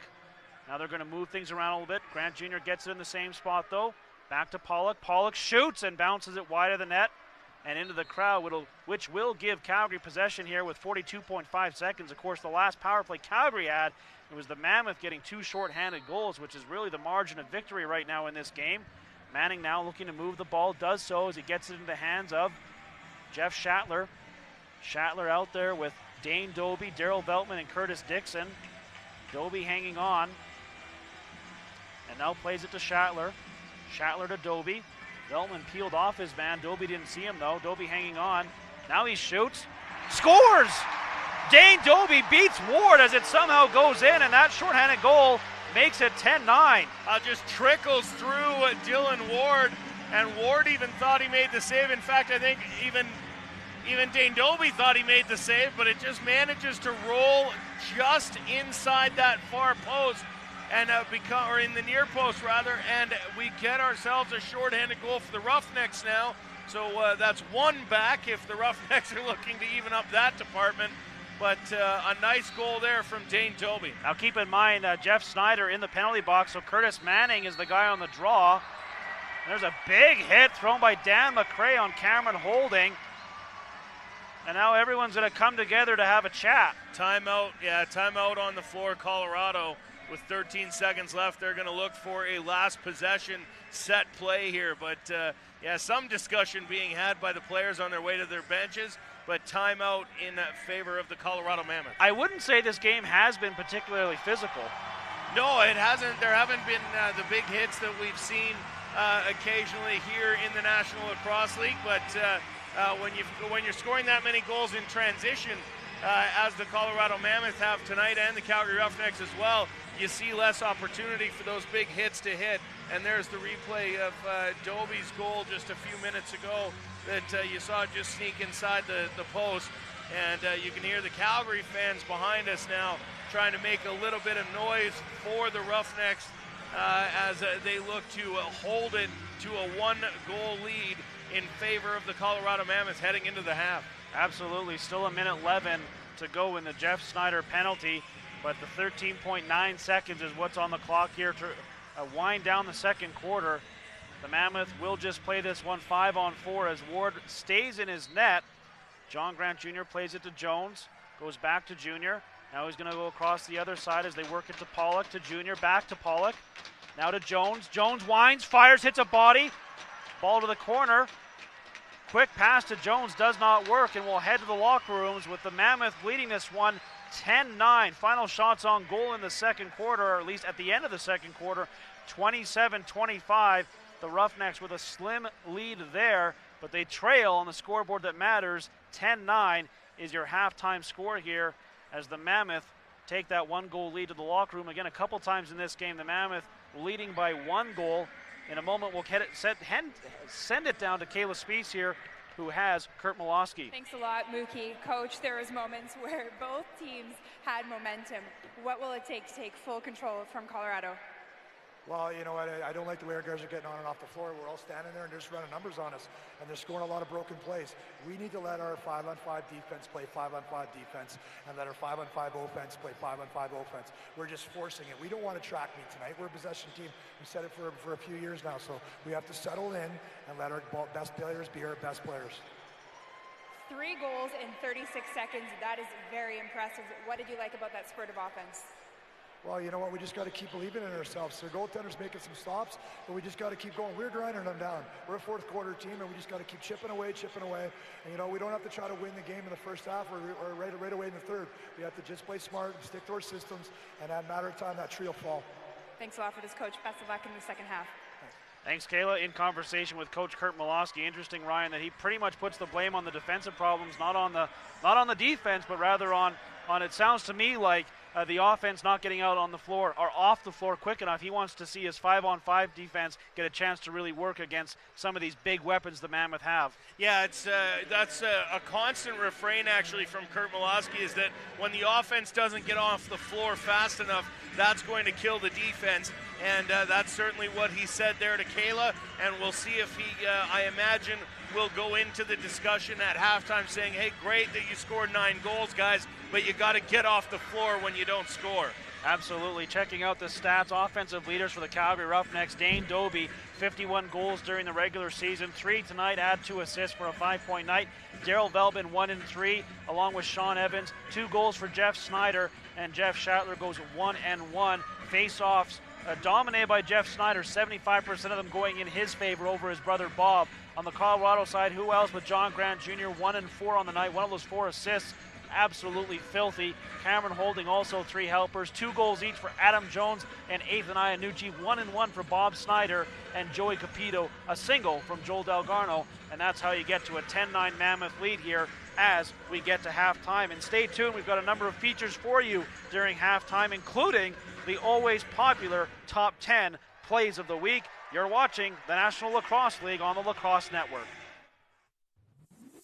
Welcome to NLL Halftime. Hi everybody, I'm your host, Dave Walls. Well, the regular season is over with, and now the race to the Champions Cup begins tonight. Let's take a look at what happened first in Week 18 of the regular season. 4 games in action, some of them with some significant meaning to the playoffs. First of all, Colorado defeated the Philadelphia Wings in a hotly contested battle, 13-12. That victory helped give Colorado the number 3 seed in the Western Division playoffs.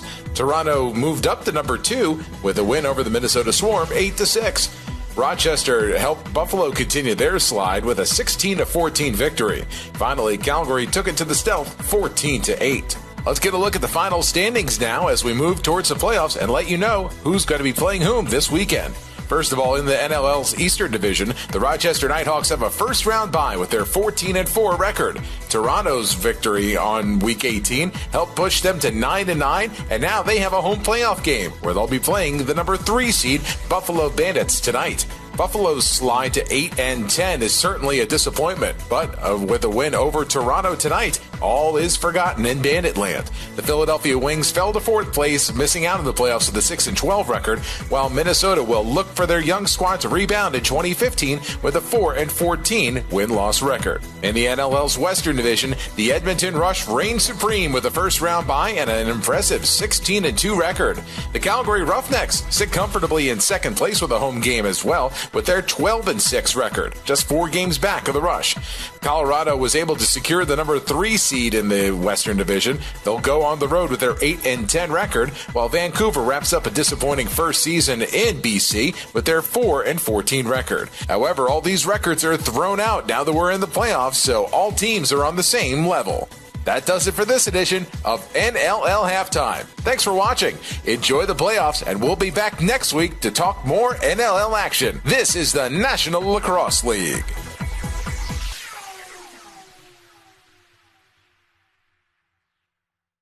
Along the way, there's Palace, far side, score!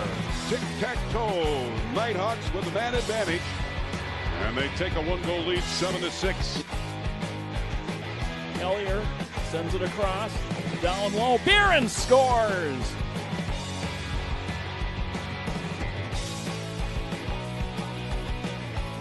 Conway, Lowen now, around the defense, scores! And this time, Riley Lowen finally buries it. He's made that move 4 times tonight. Across center, just does it in time as here comes Carnegie, feeds Shetler, skip past Dixon, scores! Oh, Curtis Dixon off the feed from Shetler. All the way back out at midfield, penalty picked up by the Nighthawks, and a good race by Self again. Working it back from the slot area, shot, score! Nighthawks! Stephen Keogh's got the hot stick for the Nighthawks. That is, we'll go to work. Hurd skip pass across Evans, over the top, crank, and it's in.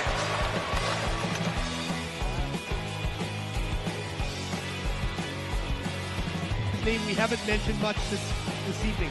And now Davis, unbelievable stop by Richards. Are you kidding me?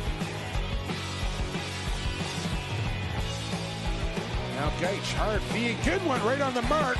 Right into Salt, scores. What a feed for Millia. Gaich up to Justin Salt.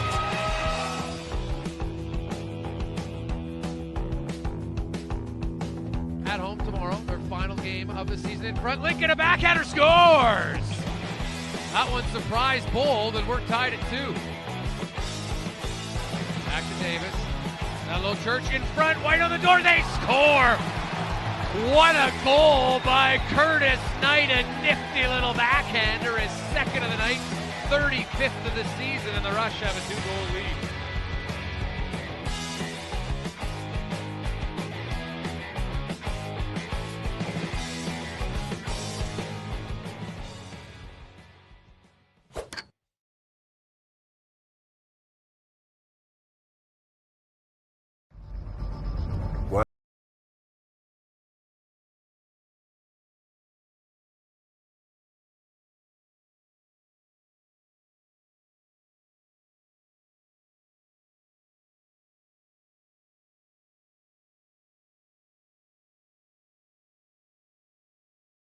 The 2015 season tickets today to lock in the best seats at unbeatable prices.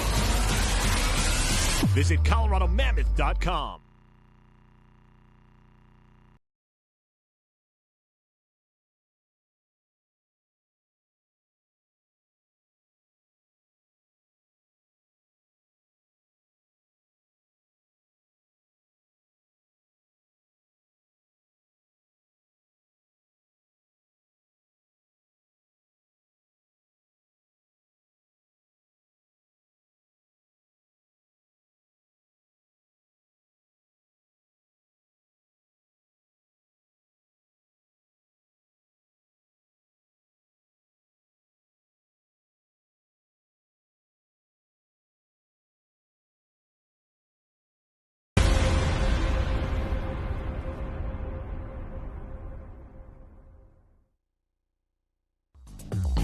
Support the National Lacrosse League and show the world you're a fan with team merchandise from the National Lacrosse League official online store, shop.nll.com. You'll find a great selection of National Lacrosse League team items, including t-shirts, sweatshirts, accessories, and more. You'll also find great customer service, 365-day hassle-free returns, and fast shipping. So show the world you support the National Lacrosse League with official gear from shop.nll.com.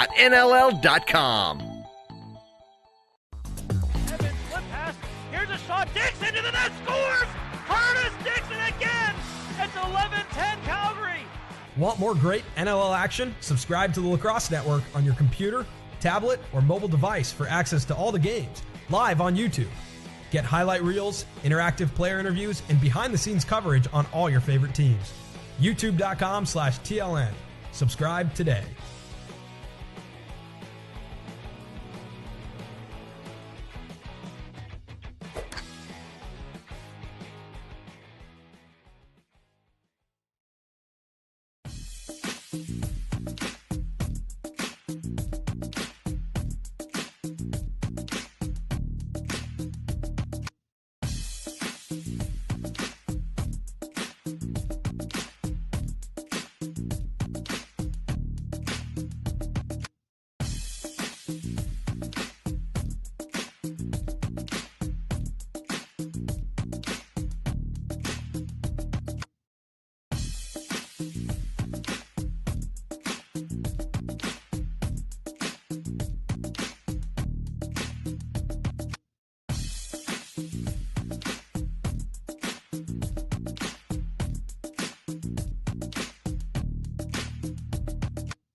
Fans, a reminder that NLL Radio offers you the best online radio coverage of the National Lacrosse League. Listen on your smartphone. Just download the popular TuneIn Radio app and find NLL Radio. Hear the latest episode of our every show anytime on your phone, including our very own Roughnecks Radio. For more information, visit NLL.com/radio. That's NLL.com/radio. 10-9. The Mammoth lead the Calgary Roughnecks. We're just a couple minutes away from getting the second half underway. My name is Grant Farhall with Ryan Ballantyne. If you're curious, that 19 goals scored in the first half, the most in an NLL postseason since 2006. And we did have some history in that first half as the two shorthanded goals scored by Capito and Snyder of the Mammoth within 8 seconds. The quickest two shorthanded goals ever scored in an NLL playoff game. That stuff courtesy of our NLL stats guru, Rob Benson. I don't know how he would track that stuff down so quick. But he did, and he fed it to us, and we thank him for it. Yes. But that kind of half, Ryan, from the fan point of view, love to see goals, I'm sure. From the coaching point of view, I imagine the message in the locker room was tighten up, boys. Well, and as we said just before we broke to half, I believe the message in the locker room was get off the floor. Yeah. Let the defense get on the floor. When the 5-on-5 defense is on the floor, they're one of the better in the National Lacrosse League, so you've got to let them do that if you're the Calgary Roughnecks. On the other side, the Colorado Mammoth have got to be thinking just keep going with what's working offensively, which is hustling down the floor, pushing the action, not waiting for that 5-on-5 set, and scoring those transition goals. But I think the mindset of both teams has to be we can't rely on scoring 20 to win a playoff game, which is basically what these teams are doing right now. It's first to 20. I mean, whatever team, you said just before the intermission, whatever team is able to lock it down a bit defensively probably is the team that walks out of here tonight with the win. Yeah, the better defensive crew in the second half is likely the team that will go on to face Edmonton next Saturday night in either respective city. And you got to think, and you also got to think looking forward to the Edmonton Rush. If you play this kind of defense against the Edmonton Rush, you're done. Yeah. You're done. With those guys they have on defense and in transition. You cannot run on the Edmonton Rush like this. And doesn't matter if it's the Mammoth or Roughnecks moving forward. If you do that when you've got Chris Corbeil and Jeremy Thompson and all those guys up in Edmonton, that young defense in transition team, they will absolutely blitz you. We saw them do it down here in Calgary just a few weeks ago. They burned Calgary repeatedly on transition. The Mammoth a little late getting out onto the floor here. Some applause from the Roughnecks bench when the Mammoth finally made their way out. Maybe a little hint of sarcasm in that. And actually the Mammoth are taking a penalty because of that. Yeah, delay of game penalty for coming to the floor late here in the second half. Wow. So the Mammoth will have essentially given away their power play opportunity. They're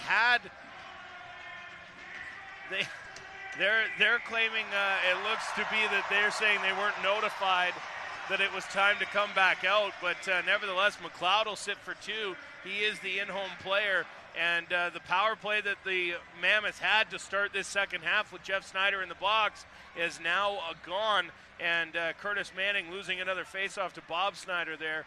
But, giving away that advantage by not coming out to start half two. Oh, see how that changes the complexion of the early part of this third quarter as we're now underway. Ball turned over in the Calgary end of the floor. Manning there to pick it up, and he plays it to Harnett. So we've got 40 seconds on the Jeff Snyder penalty, a minute 40 on the Mammoth delay of game penalty, so about a minute difference in between. But right now we are 4-on-4 here for another 30 seconds. Calgary down at the offensive end. Dixon out there with Evans. Evans has the ball right now. Evans to Dixon, in, and puts the ball just over the top of the net as he had a point-blank opportunity. Now Capito, another breakaway for him. He winds, fires, and Poulin makes a nice stop to start the second half for him. Quickly down the floor to Sean Evans. Just 8 seconds remaining in that Snyder penalty. So Calgary will go to the power play here. And when they do, they will have exactly a minute and 4 seconds of power play time here that starts right now. Snyder immediately to the bench. So Calgary gets the power play on there. Veltman has the ball to Evans. Evans hanging on. Still hanging on to it. Now shoots and scores! Sean Evans cashes is on the power play. And it's a tie game again. When Evans has as many assists as he had this season, you have to think that this guy's thinking pass first. While Sean Evans, it makes no mistake, putting it home behind Dylan Ward as he fires it in on the shot where, again, you thought that it's going to be going across to somebody, and nevertheless, it's a power play goal for number 15, Sean Evans. Bob and Jeff Snyder battle for the ball. Possession does go to the Calgary Roughnecks. Pardon me. Yeah, it is the Roughnecks' possession here. 10-10 the score here. Calgary, a chance here to grab a lead that they have not had since way back when it was 1-0 in the first quarter. It's 10-10 now, and Calgary looking for that lead. Here's Doby. Doby spins off his check. Doby shoots and puts it off the bar. Beats Dylan Ward, but not the post. Ball to the corner where it is Doby that comes up with it. He goes behind the net to Dixon. Dixon walks out, back to the net. Hangs on. Now plays it up high to Sean Evans. 20 seconds on the shot clock, so plenty of time. Evans shoots. Ball back to the slot area. And chopping at it was Dixon. The Mammoth with a chance here to come up with it. They do so, and it's played ahead to Holding. Holding has help off the bench in the form of John Grant Jr. He passes on the shot, instead curls off, and is now going to get things organized here. This is Iannucci with it. He has a couple goals tonight, frees up some space for himself, plays it across to Jones. Now Jones to Pollock with 5 seconds on the shot clock. They're going to have to do something quick. Gets it in the hands of Iannucci. He whips it on net. That's well wide as it was deflected. And Calgary with a nice defensive set there, Ryan. Yeah, they need defensive stops early in the second half to build up that defensive confidence and get rolling. The offense needs to keep doing what they were doing, but the defense needs to get a couple stops on the board. There's Shatler with a nice opportunity. Good save there by Dylan Ward, and the rebound controlled by the Mammoth. Now they push the action down the floor with 12 minutes to go here in the third quarter. It's tied 10-10. Calgary with the only goal here of the quarter so far. And again, the Mammoth called for delay of game that erased both their power play and eventually gave Calgary a power play. They cash in, and that's how we got to 10-10 here in the third quarter. Now here's John Grant Jr. The Roughnecks converge on him. Again, good defense there. McRae doesn't want to touch it, instead just lets the shot clock expire. And second straight, really solid defensive set there. And again, Ryan, the coach was saying, let us play 5-on-5D and we'll do the job. And that's what happened that both times Colorado had the ball last. Yeah, getting down the floor, preventing those transition opportunities, and then getting the defense out there to do their job. And it's worked twice so far this half. Shatler's shot goes high over the net. Dixon, though, gets the loose ball. Now Dixon cuts to the net. Steps out, shoots and scores! Curtis Dixon, second of the night, and Calgary leads 11-10. Brian, we see Dixon do this. He takes that quick step and then that lethal shot. Yeah, a quick step back to provide himself some room. The low submarine shot through the 5-hole of Dylan Ward, and all of a sudden the Roughnecks have their first lead since surrendering the tying goal at 1-1. Face-off battle again between Bob and Jeff. As they fight for it, Jeff chops it back to Carson Leung. He's up with it. Leung second on the team in loose balls behind Jeff Snyder. Over 90 during the regular season, and that's one of the reasons why there is talk that he might be the NLL's Rookie of the Year.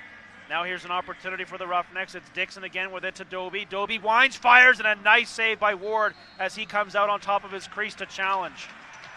And it looks like a penalty coming up here to Colorado.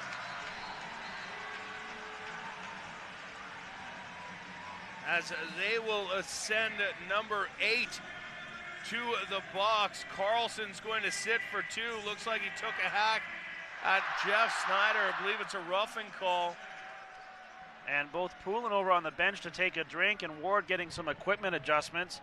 The power play for Calgary in this game, bit of a mixed bag. 2 for 3 on the night, but you also have to factor in the point that they also gave up 2 short-handed goals during one of those power plays, so they're even Steven, so to speak. But they'll get a chance here with that minor penalty call. Yeah. As we're just didn't quite catch the call there, Ryan.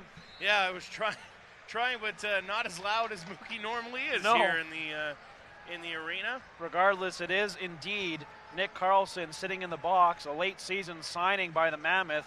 Of course, he's been a part of this organization for many years, but they didn't sign him until late in the year to add some veteran presence to that defense. He's played well for them too. And Dylan Ward coming off the floor now. Apparently the repair is more serious than we thought. And Belanger will step into the net for the Mammoth. Yeah, and again, Ward playing with his equipment borrowed from the Vancouver Stealth, and you can see they're working on it quickly over on the bench there. So for now, it is Belanger in net as he faces this Calgary power play. What a way to come in. Calgary works it around. Here's Dixon, development to Doby. Doby with a bit of space, tries a shot, and again puts it off the post. Second time in this quarter that Dane Doby has rung one off the bar. Calgary gets the loose ball, though, and the fresh 30. Here's Dixon with it, plays it up high to Evans, who's on top. Dixon to Evans. Evans behind the back to Dixon. He shoots, and Belanger with a nice save there as he gets his first taste. Now played ahead as the Mammoth look for another shorthanded opportunity. They've got a couple in this game already, and they've had several other breakaway opportunities. This time they passed, though, on the chance of a offensive foray, instead hanging on to try and kill a portion of the minute 10 remaining in the 2-minute penalty to Carlson. Capito has it. Capito hanging on. Now 3 seconds on the shot clock, puts it on net. Bit of a tricky save there for Poulin as he was pretty deep in his crease there. He makes the save, though. And now Calgary with 53 seconds on the power play will try and do some damage here. Bit of a mix-up between Dixon and Veltman. Nothing comes of it, though. Dixon hangs on to the ball before giving it to Veltman. On this set, Veltman playing the top. Over to Dixon. Up high to Veltman. Now to Evans. Evans past Adobe, and a nice chance there. Belanger gets a piece of it. Pardon me, it is Dylan Ward back in net now for the Mammoth. Now the Veltman. There's a shot, scores! Shatler on the power play. It's 12-10 Calgary. Jeff Shatler again, that quick stick opportunity. The first time tonight, Dylan Ward was able to get on it. The next two have belonged to Jeff Shatler as he's put it home to give the Roughnecks their biggest lead of the night at 12-10. Well, Jeff Shatler led the team with 12 power play goals during the regular season, and a lot of them look just like that. And his power play goal here right now has given his team that 2-goal lead with 9:05 to go here in the third quarter. Snyder has to go all the way back into his own end to chase down the ball. He's got Jeff Shatler over on the right side as a release point, and Shatler steps over onto the offensive end of the floor here. Shots on goal now favoring the Roughnecks 37-27 as they've come out on fire here to start the third quarter. Now the ball in the hands of Dixon. He tries a shot as he stepped out again and put it on net. Ward makes a big save there and then plays it ahead slightly out of the reach, but chasing it down there is Coates. Coates fires, Poulin the save, juggles the ball, and then comes up with it eventually. He's looking to play it down the floor quickly to McBride. McBride has a man off the bench. Here's an opportunity. Harnett puts it on net. And another save by Ward. Huge stop there by the young netminder as that would have made it a 13-10 Calgary lead. Instead, the Mammoth now have the ball. Here's Capito. Capito gives off to Carlson. He's juggling it. Ball loose on the turf, and Calgary again converges and comes up with it. However, I think we're going to have a loose ball foul here, and the Mammoth will get possession back when we return. 8:06 to go in the third quarter. Calgary leads 12-10. You're watching the National Lacrosse League live on the Lacrosse Network. Support the National Lacrosse League and show the world you're a fan with team merchandise from the National Lacrosse League official online store, shop.nll.com. You'll find a great selection of National Lacrosse League team items, including t-shirts, sweatshirts, accessories, and more. You'll also find great customer service, 365-day hassle-free returns, and fast shipping. So show the world you support the National Lacrosse League with official gear from shop.nll.com. Here's a shot. Dixon to the net, scores! Curtis Dixon again! It's 11-10 Calgary! Want more great NLL action? Subscribe to the Lacrosse Network on your computer, tablet, or mobile device for access to all the games, live on YouTube. Get highlight reels, interactive player interviews, and behind-the-scenes coverage on all your favorite teams. YouTube.com/TLN. Subscribe today.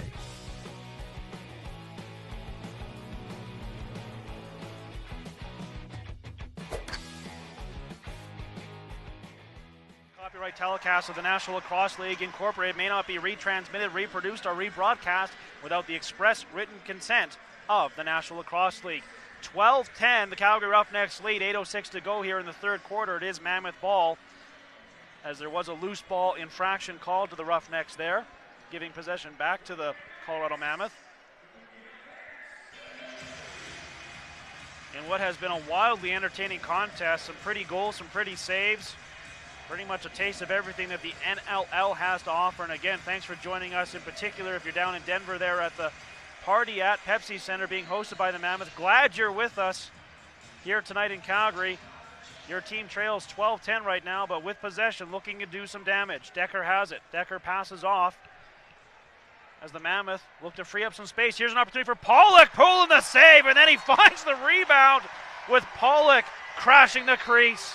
Mike Poulin just about lost that one into his own net, able to scoop it clear here, as you can see on the rebound, bounces towards us to turn his stick to keep it out, but does so and retains the 2-goal lead. Yeah, Mike Poulin showing his athleticism for a tall guy. He has got some moves in the net there, and he showed some of that right there. Here's Dane Doby now. Penalty upcoming to the Mammoth, I believe, or is it going to be to the Calgary Roughnecks? Yeah, I think it's a Roughnecks penalty. Doby had the ball, so it looks like Jeff Schattler is going to sit 2 for holding. And that will send Colorado to the power play. They've only had one power play tonight, and they are 0 for 1 on the night. That power play was abbreviated by that delay of game call, as they were late getting on the floor here to start the third quarter. So this is really their first opportunity to do some damage on the power play. They'll start off with John Grant Jr., who plays it to Jones. Delgarno over on that right side as well. Grant and Jones going back and forth. Then Grant fires one. Poulin either got a piece of it or maybe off the bar as well. Regardless, bounces all the way down the floor to Dylan Ward. He's up with it. And Colorado able to just keep the power play on there as John Grant Jr. shows his dangerous shot from the top. Iannucci can also do that. Iannucci behind the back pass to Pollock. Up high to John Grant Jr. over to Jones. Nice ball movement here. Here's Pollock to Jones. Jones shoots, hits a body. I think it was Harnett getting in the way of that one. Colorado gets possession back here, and they'll get a fresh 30. Here's Iannucci again to John Grant Jr. Shot blocked again as the Roughnecks sacrificing their body. And it was John Harnett who took that one as well, as he shows that he's a very tough guy out there. Yeah, that one may have hit him in the back of the neck when both players converged on the ball at the same time, and Harnett's going to be asked to leave the floor, as they did whistle the play down. But you can see here Harnett collapsing on the ball, and yeah, it looks right like off just the beam. right in the back of the head. I mean, these guys are giving everything they have to shut it down, and that 5-on-5 defense doing a good job here and even on the penalty kill. I have no idea what kind of courage it takes to stand in front of a John Grant Jr. shot like that, but John Harnett did it. Still in the power play, the Mammoth work it around. There's another shot deflected, that time from Pollock. Ball is up for grabs, and Dan McRae comes over to take it. What a move there by Dan McRae, as he shows one of the reasons why he's considered one of the most improved players on this team this year for the Calgary Roughnecks. Now battle for it on the Mammoth end of the floor. Still 40 seconds remaining on this power play. They've had it in the Calgary end for almost all of that. And now Nick Carlson hanging onto the ball here. 5:55 to go in the third quarter. Calgary leading this one 12-10 on the strength of 3 goals here in the third quarter. Now John Grant Jr., nice pass to Jones. Jones tries a move and then puts it on net. Poulin the save, gets away from his net, gets back into it. Iannucci shoots. Poulin makes another save. Rebound still controlled by the Mammoth. Pollock has it, plays it to John Grant Jr., shoots it off the post. Back to the Mammoth again. 5 seconds remaining on this power play. Iannucci throws it away to the boards. Jones gets it, though, to John Grant Jr., and Schattler's out of the box and into the play.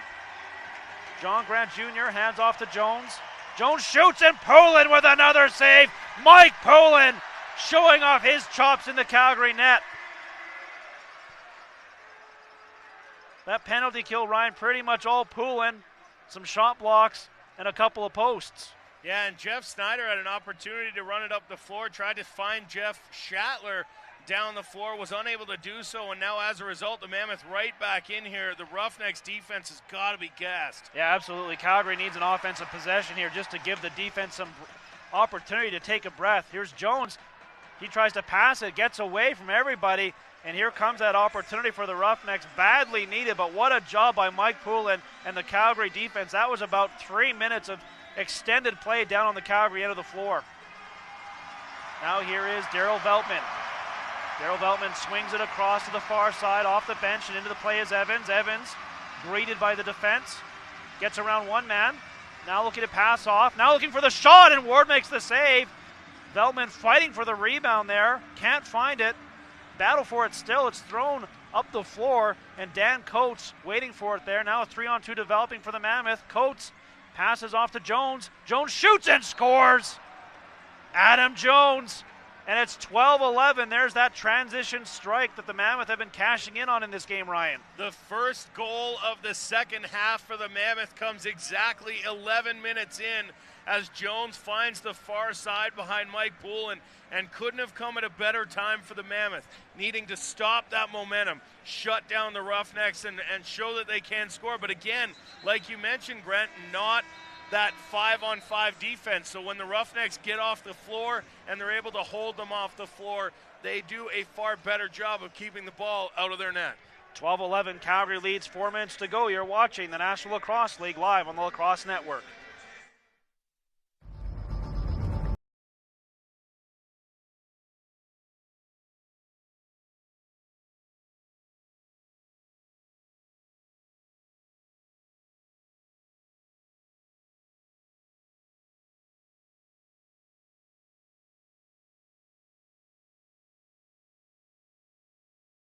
Tickets today to lock in the best seats at unbeatable prices.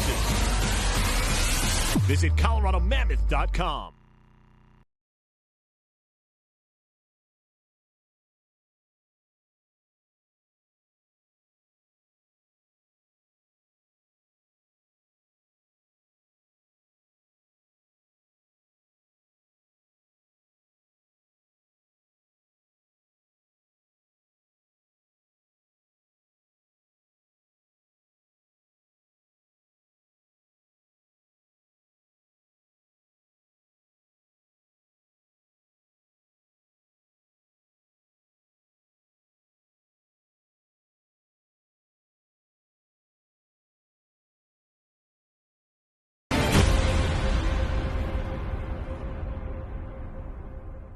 Tonight's game to see who they will play in the West Finals. The Rush will host either Colorado or Calgary in game number 2 of the West Division Final on Friday, May 16th at 8 p.m. The winner of that one advances to the Championship Series. Visit EdmontonRush.com to order your tickets today. 12-11, Calgary leading the Colorado Mammoth here with 4 minutes to go in the third quarter. We're just not going to comment on that at all. I think that's probably the safe thing to do. I'm just hoping there's still a commercial running. Let's hope so. But gameplay's back on. And the Roughnecks have the ball here and the lead, 12-11, but Mammoth stopping some momentum here with that goal to make it a one-goal game. Here is Evans. Evans dancing. Evans looking for a little bit of space. Plays it to Doby. Scores! Dane Doby!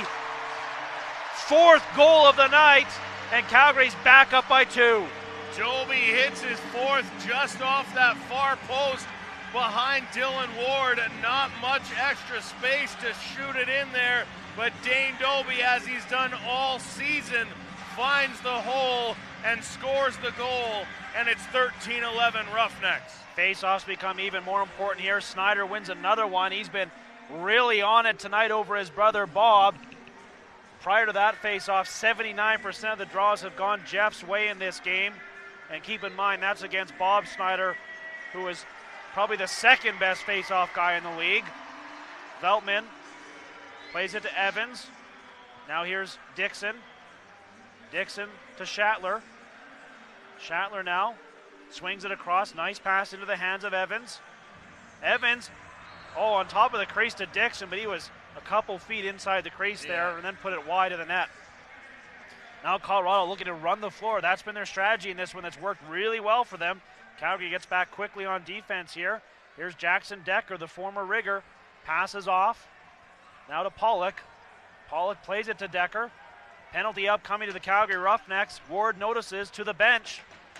So Colorado will try and work a 6-on-5 opportunity here.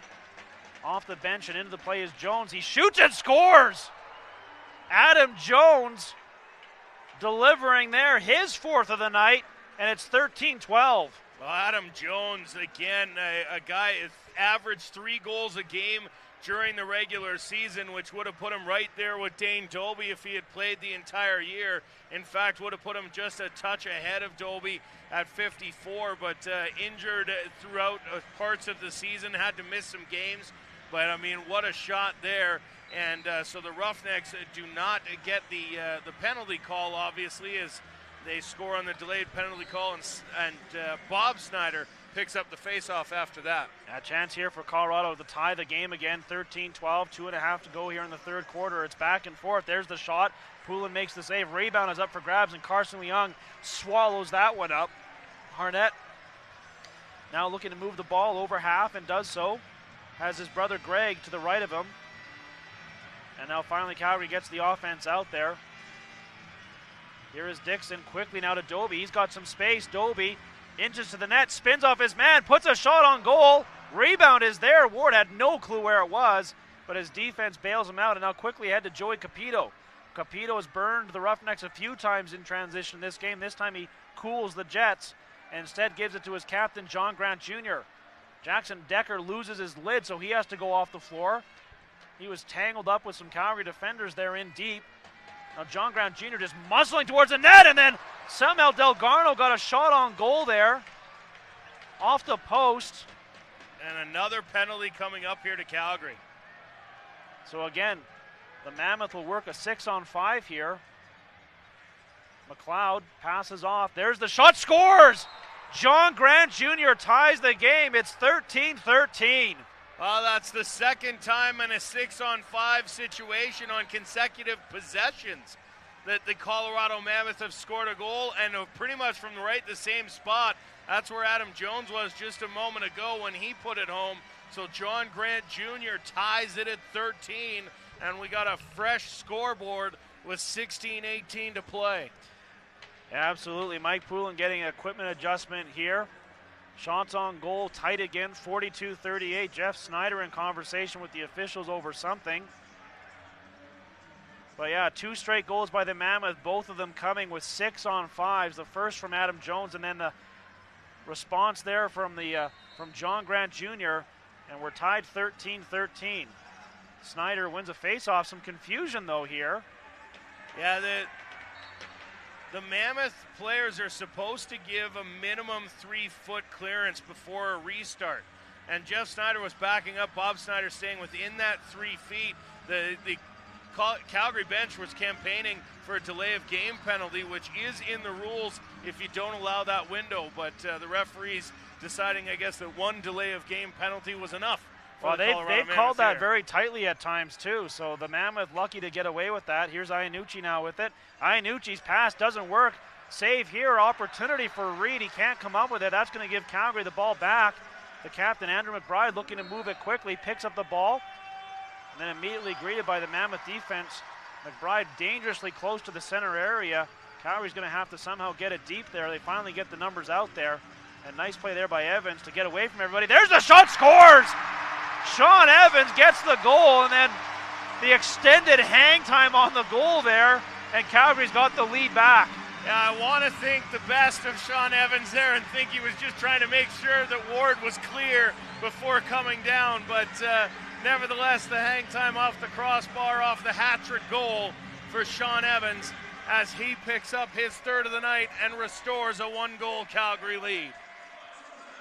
14-13 with 33.2 seconds to go in the third quarter. Another big face-off. Snyder had it briefly, and then Shatler has to come over.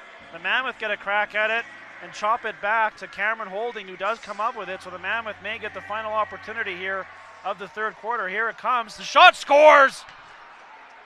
Cameron Holding ties the game again. It's 14-14. And that one went down. Jeff Snyder is furious on the bench with younger brother Bob, and he is limping down the tunnel. He went down hard after that last faceoff, and he was screaming at Bob Snyder on his way off the floor. That could be a huge loss for the Calgary Roughnecks if Jeff Snyder is unable to return in this game. There's a big hit by Dan McRae on Dan Coates, but Coates comes up with it. Shot, Poulin makes a big save here. And yeah, we will have to watch this, Ryan, as the face-off story could change here dramatically as the third quarter winds down, and there has been absolutely nothing decided between these two teams as we will head to the break tied at 14-14. Fourth quarter coming up. You're watching the National Lacrosse League on the Lacrosse Network, and actually before we head to break, we're going to see if Kayla Spies can find a player to chat with here as we start to head towards that final quarter. And it looks like she's going to be talking, I believe, to Dane Doby. 4 goals on the night, and he's on the floor with Kayla. 44, Dane Doby. Kayla? Thanks a lot, Mookie. Dane, the lead is so important in this game. You guys had the lead for the majority of the third quarter. Have you found a way to hold off Colorado?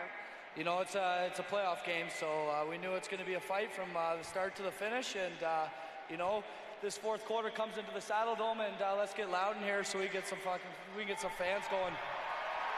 Dane, 4 goals tonight, an assist already. What is it about tonight that you're able to see the floor so openly? You know, it's anybody, anytime. We got 14 right now. They got 14, so you know, we need a big fourth quarter, defensive, offensive, and you know, keep working hard, and we should take a win. Let's go. Okay, thanks a lot for this. Good luck in the fourth quarter. It's Dane Doby from your Calgary Roughnecks. All right, thanks, Kayla. We'll be back with that fourth quarter. 14-14 your score. You're watching the National Lacrosse League live on the Lacrosse Network. Support the National Lacrosse League and show the world you're a fan with team merchandise from the National Lacrosse League official online store, shop.nll.com. You'll find a great selection of National Lacrosse League team items, including t-shirts, sweatshirts, accessories, and more. You'll also find great customer service, 365-day hassle-free returns, and fast shipping. So show the world you support the National Lacrosse League with official gear from shop.nll.com. Here's a shot. Dixon to the net, scores! Curtis Dixon again! It's 11-10 Calgary! Want more great NLL action? Subscribe to the Lacrosse Network on your computer, tablet, or mobile device for access to all the games, live on YouTube. Get highlight reels, interactive player interviews, and behind-the-scenes coverage on all your favorite teams. YouTube.com/TLN. Subscribe today.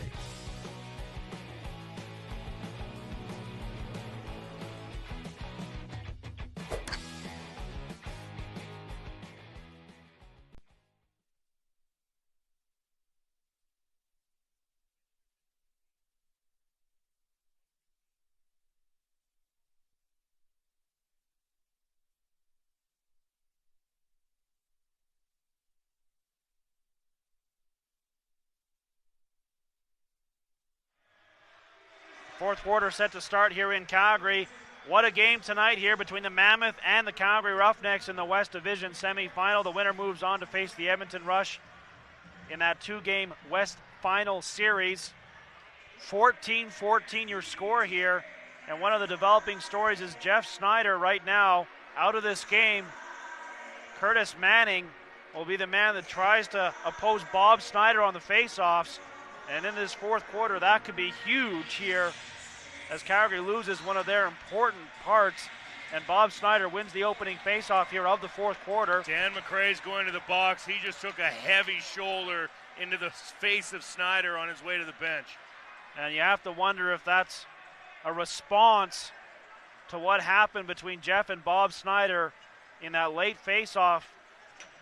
But I'm sure Colorado will be happy to take the power play here. And again, they've already scored 2 6-on-5 goals in the third quarter, and they're working 6-on-5 again here.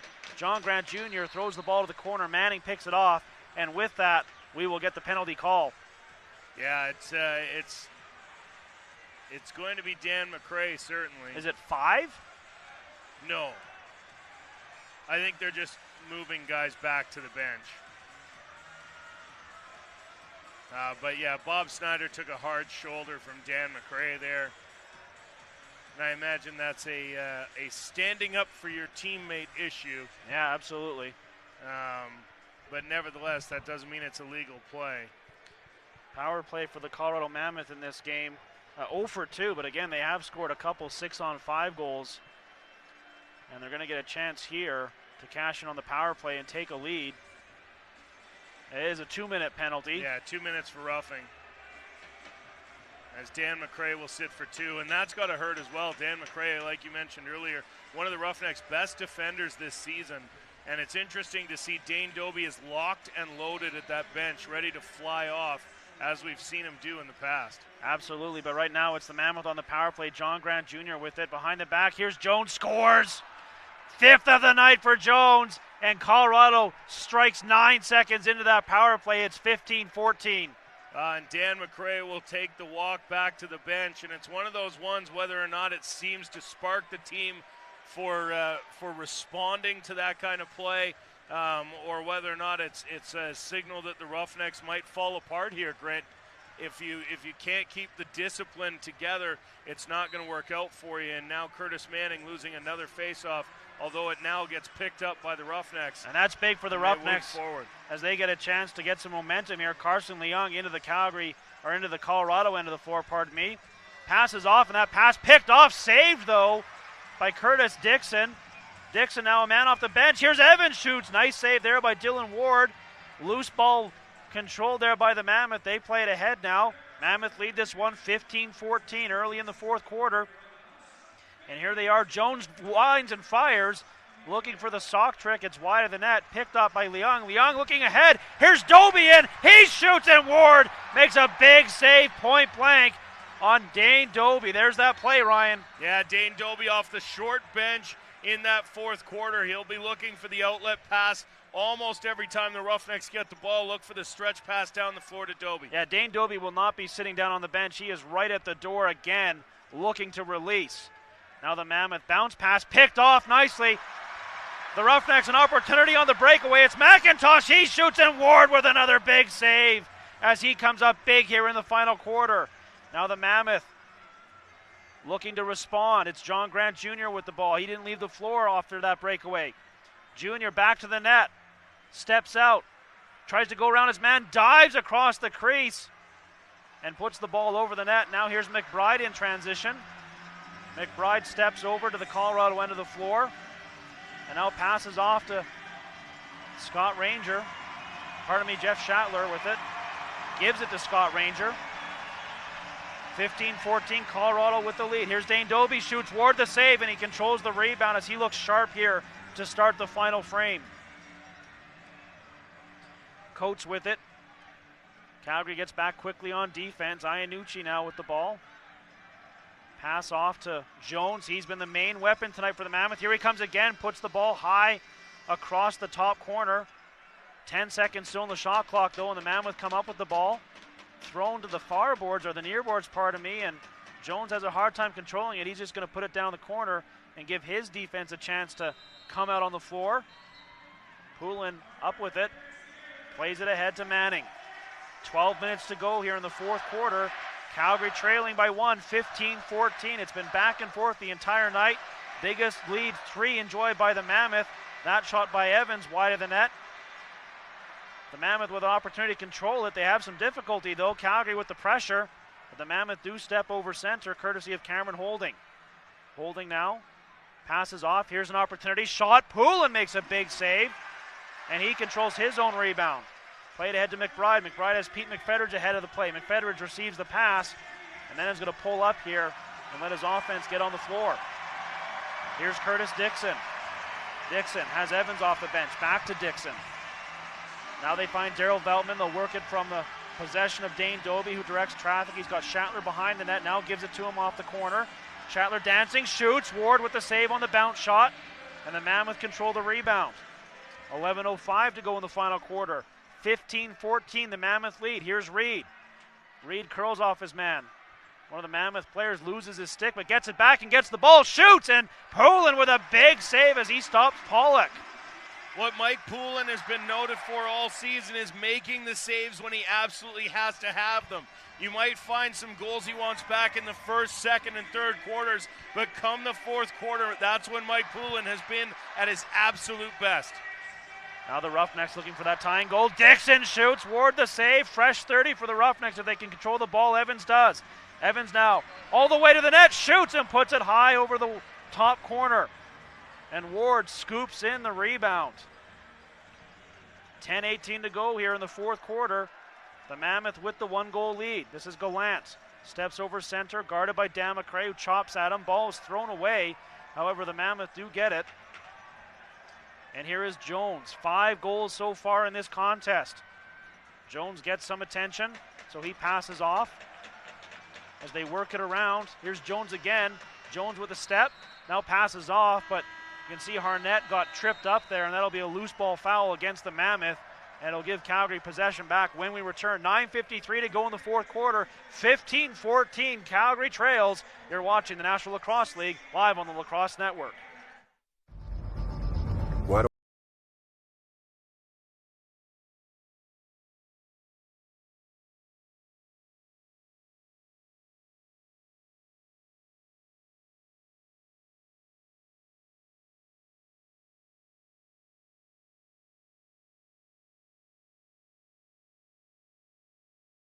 Today to lock in the best seats at unbeatable prices. Visit ColoradoMammoth.com.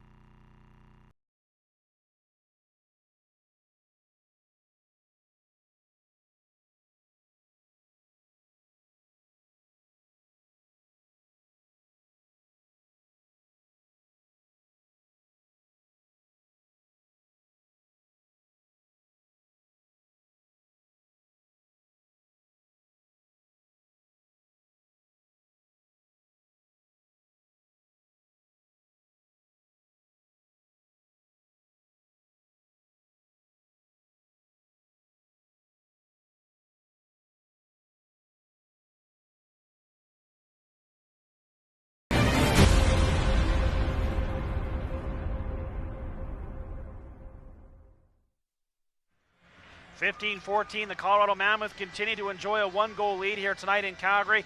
9:53 to go here in the fourth quarter in what has been a wildly entertaining game.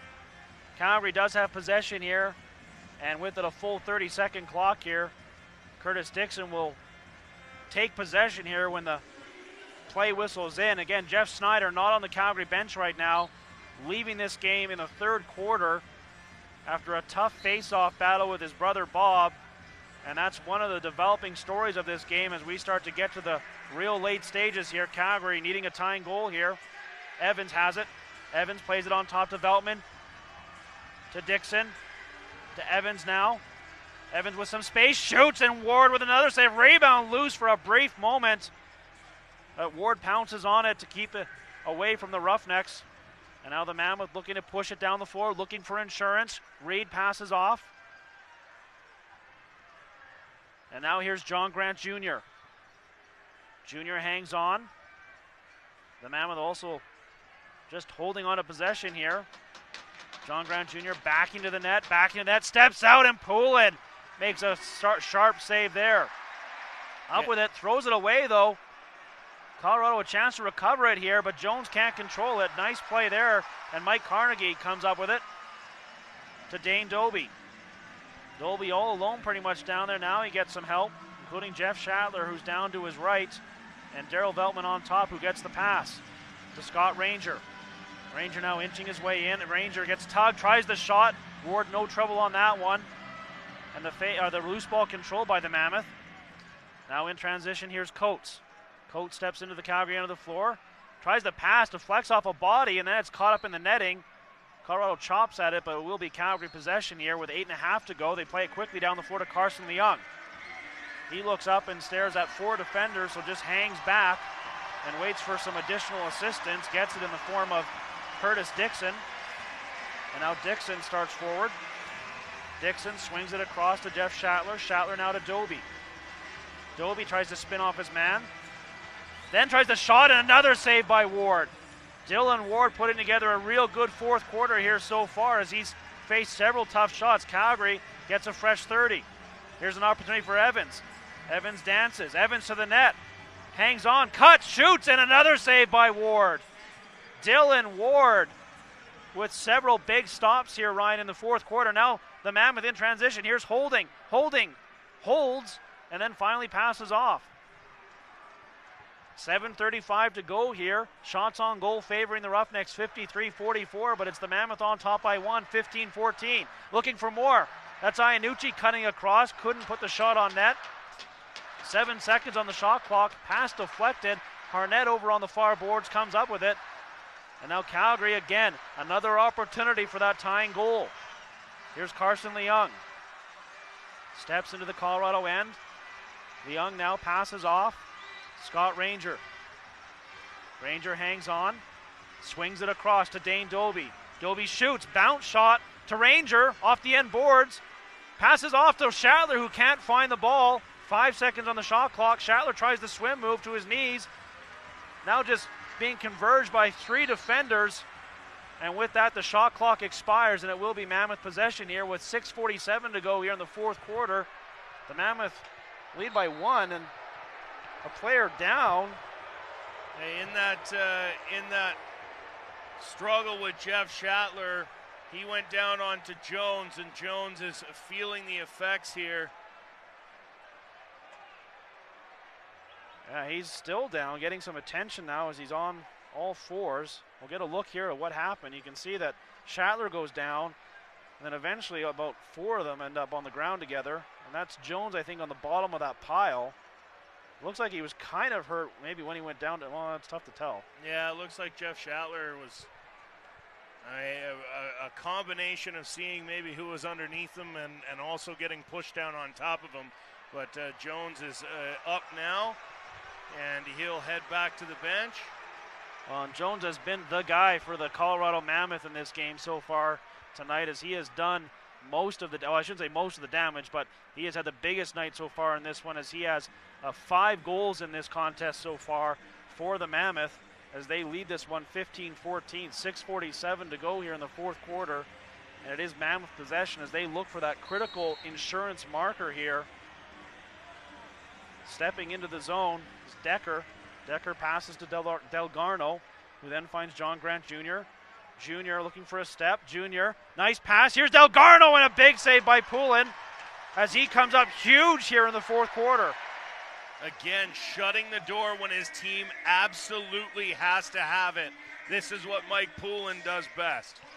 Andrew McBride passes off to Sean Evans. Evans looks across and sees Daryl Veltman off the bench. He swings it down low to Jeff Shatler. Shatler now trying to run away from some traffic. Gives it to Dixon. Dixon to Evans. 5 seconds on the shot clock. Evans to Dixon. Scores! Curtis Dixon ties the game with a hat-trick goal. This one's going right down to the wire. If you need a late goal and you've got a Roughnecks jersey on, you're giving it to Curtis Dixon. This guy is making a career of late game-tying and game-winning goals, and he does it again here tonight. Calgary making some late adjustments here as they want to make sure they've got defense out there again. Jeff Snyder out of this game, so it's Manning versus Bob Snyder, and so far Bob has dominated that matchup. This time he pokes it back, and the Mammoth get possession here as Holding has it. Swim move, he's got a couple defenders on him, so instead he gives it to Iannucci. 5:50 to go here. It's 15-15. What a game. John Grant Jr., you want to talk about guys who step up. How about him? Steps out, shoots, and Poulin the save. Rebound all the way back towards the center area. Trying to chase it down there. Nicely is Manning. Manning has a step. Manning is then hauled down, and a penalty comes up to the Mammoth as Curtis Manning is hauled down, showing off his speed, and Calgary will go to the power play. Curtis Manning, give the young man credit. Tonight, he has had 6 face-offs. In his entire 4-year career heading into tonight's game, 1 face-off. Curtis Manning is doing his best against Bob Snyder and now draws a penalty. Jones will sit for 2 or less as the Roughnecks look to retake the lead. Power play 3 for 4 on the night, but the Mammoth have a couple of shorthanded goals, so watch for that. Calgary working it around. It's Veltman on top. He's got Dixon. Dixon and Veltman go back and forth. They'll switch things up. Doby gets a pick from Veltman. Doby steps out to Dixon. Dixon to Doby, shoots, and Ward the save. Shatler gets the rebound. Ward doesn't know where it is. Here's an opportunity for Evans, and somehow it stays out. Shatler gets the rebound again. Plays it to Veltman. Shatler now to Veltman on top. To Evans. Evans across to Shatler, shoots, and Ward another save, and he covers up the rebound. My goodness, the Roughnecks had Ward at their mercy. He had no clue where the ball was, and somehow it stayed out. Now coming down the floor is Capito. He's got one of the shorthanded goals tonight. 4:43 to go here. Minute 13 in the Calgary power play. This is Holding. Holding just hanging on here to John Grant Jr. 8 seconds on the shot clock. Jr. now trying to run towards the net, looking for a step on McBride. Puts the shot on goal, and Poulin makes the save. Now here comes Calgary. Under a minute to go on the power play. This is Dixon. Dixon has already tied this game. Now Calgary wants the lead. Dixon talking things over with Veltman. They play it to Veltman. Veltman gets the return pass to Dixon. Now to Veltman. They change things up. Veltman to Evans in front of Dobie. That ball goes wide. Shatler has it. 3 seconds on the shot clock. Played in front. There's a shot from Evans. Blocked. And the shot clock expires with 25 seconds to go here on the power play. Our final timeout. 3:54 to go. It's tied at 15. We'll get this one finished off when we return. You're watching the National Lacrosse League live on the Lacrosse Network. Support the National Lacrosse League and show the world you're a fan with team merchandise from the National Lacrosse League official online store, shop.nll.com. You'll find a great selection of National Lacrosse League team items, including t-shirts, sweatshirts, accessories, and more. You'll also find great customer service, 365-day hassle-free returns, and fast shipping. So show the world you support the National Lacrosse League with official gear from shop.nll.com.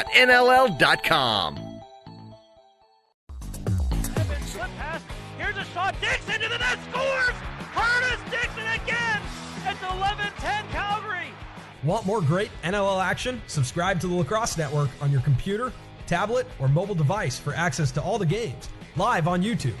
Get highlight reels, interactive player interviews, and behind-the-scenes coverage on all your favorite teams. YouTube.com/TLN. Subscribe today.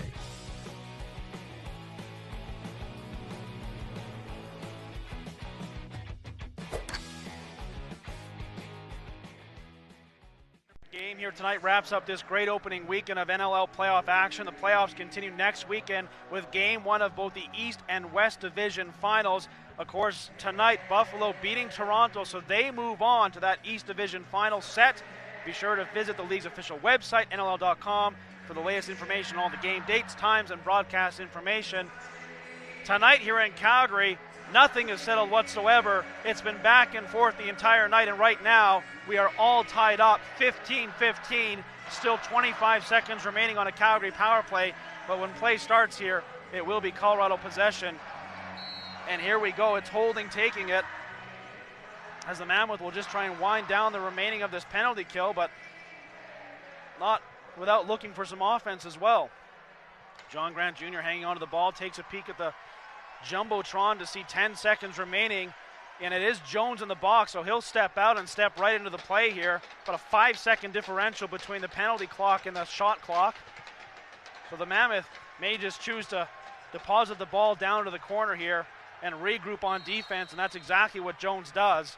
And with 3:22 to go, it will be Calgary possession here as they look for a critical go-ahead goal here. It is Sean Evans. He gets the ball. Stepping forward now. Guarded. Evans back to the net. Hangs on. Plays it up top to Dixon. Dixon to Dobie. Now this is Veltman. Veltman has it to Evans. 10 on the shot clock. Evans looking up to Dixon. Dixon tries to cut to the net. Turned aside. Still with it. Dixon then thrown to the ground. Can't get the shot on net. And great defense there by the Colorado Mammoth.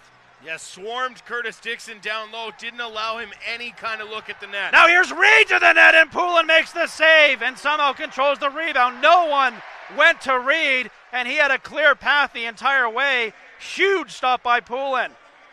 Roughnecks with the ball, 2:30 to go here in this game. It's tied at 15-15. The winner goes home, the loser goes home. The winner goes on to face Edmonton.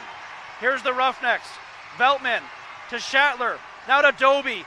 Dobie looking for some space. Dancing. Dobie to the net. Loses the ball. Now he's on the ground. Up with it still. Finds a man shot. And what a save by Ward as he stops Jeff Shatler point blank. Yeah, not sure it would have counted. The referees were waving off the shot as it happened, but nevertheless, Dylan Ward doing an excellent job keeping it out of the net, keeping it a tie game. Now here's Jones, 5 goals on the night. He has John Grant Jr. with him, drops it briefly. Now Jones to the net. Jones passes off, and it's picked off nicely by Dan McRae. 1:45 to go. It's tied 15-15. Here's Dan McRae. Steps into the offensive zone. He's got a man off the bench. Behind the back pass to Doby. Doby shoots. It's off the post. Dane Doby off the post. Chopped and saved by Evans briefly. The Mammoth trying to come up with it. Here's holding now. Minute 23 to go. We're tied 15-15. Here's Iannucci. He's got holding, shoots, and Poland makes the save. Leung gets the loose ball in the corner, throws it behind the net. McBride picks it up there, pulls it out in front. Near disaster for the Roughnecks. Oh my goodness. They throw it down the floor. Here's Pete McFedridge. We've got a minute left. Evans now with it. 14 on the shot clock. Sean Evans looking forward, passes off, doesn't get to Shatler. Battle for the ball on the wall. Shatler has it. 3 seconds on the shot clock. Shatler trying to find a path to the net. Shoots. And that shot would not have counted. Ward makes the save anyways. 42.7 seconds to go here. Here's Reed again. Reed all the way. Has a man breaking in front of the net. Hangs on. It's Iannucci now. 30 seconds to go. Gives it to Pollock. Now to John Grant Jr. 15 on the shot clock. Jr. steps to the high slot area. Passes off. Now here's Jones. 9 seconds on the shot clock. Jones with a spin move. That doesn't work. 5 seconds on the shot clock. He puts it in the corner. And Calgary will get one more possession here with 12.2 seconds to go here in regulation. They call timeout. Wow. Well, you want action. You want a close game. You want everything that this season series promised. You're getting it tonight. Twice these two teams went to overtime this year. The other game, just a 2-goal differential between the two teams. And with 12.2 seconds left, the Calgary Roughnecks will have one last possession to try and book themselves a ticket to Edmonton before we go to overtime for a third time this season. You got to be thinking this one comes to Curtis Dixon. Well, you got to be thinking that, but maybe they throw a curveball, right? You got Dane Doby. I mean, you got all sorts of options out there. It'll be interesting to see what they do here. 12.2 is plenty of time on the clock. I suspect they'll get it in the hands of Sean Evans and let him do his thing. 12,379 fans here in Calgary. The second largest crowd of the year, I believe, to see this playoff game. And if there are any first-timers in the building tonight, you've sold a lot of tickets with a game this entertaining. And everybody watching in the Pepsi Center in Denver, good thing you're not heading out early tonight. This one full marks, and the Roughnecks will try and finish it off here with 12.2 to go. Poulin to the bench. It'll be Scott Ranger taking the ball. Here we go. 12.2 on the clock. Ranger runs it forward, steps over into the Colorado zone. 8 seconds to go. Ranger steps out, passes off. Pass is deflected. Shatler has to take it off the wall. Bounces it on net. Ward makes the save. We are going to overtime. Well, no surprise here. These two teams have seen all kinds of extra time. The fans tonight getting some free lacrosse as we see it head to overtime for the third time this season. Once it was John Grant Jr., once it was Sean Pollock. We'll see who's the hero tonight to keep one team's season alive. Absolutely. For one of these teams, this is going to be absolute heartbreak as they have left it absolutely all out there on the floor tonight. 18 goals after the first half, 12 in the second half, so they did tighten things up a little bit. And we're going to have one more goal here, and that goal is going to send one team on to face the Edmonton Rush in the West Division Final Series.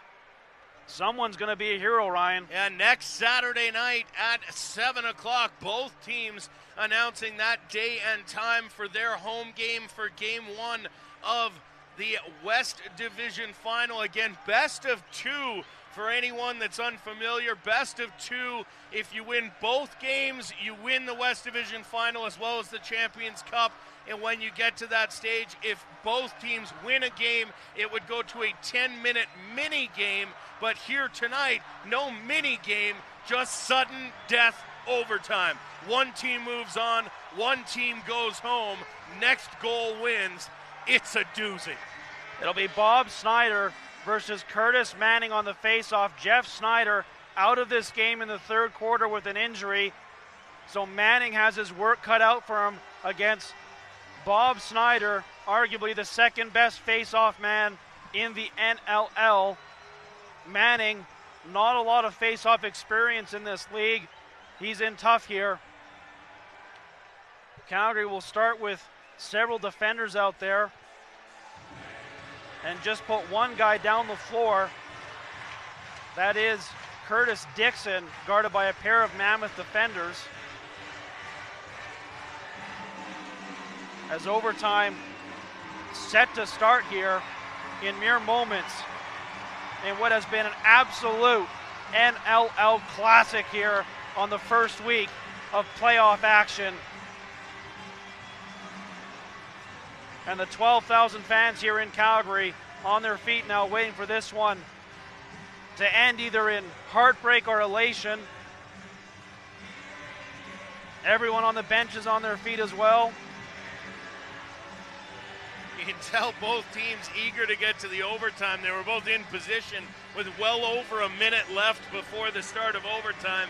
And with time expiring on that clock now, the referee will come to the center of the floor, put the ball down, and we'll be underway for sudden death. It's Capito and Matt McLeod down on the Calgary end of the floor, guarded by 3 Calgary defenders, as we continue to wait for the overtime to start here. Dylan Ward leaning on his net. He's done a great job in the net tonight with that substitute equipment. Here we go now. Snyder versus Manning. Face-off contested. Snyder, no problems. The Mammoth will get the first crack at ending this one as they enter the Calgary zone now. Running away from some traffic is Holding. Gives it to McLeod. McLeod now with the ball. Has Iannucci. Iannucci to Jones. Jones plays to John Grant Jr. John Grant Jr. to the net.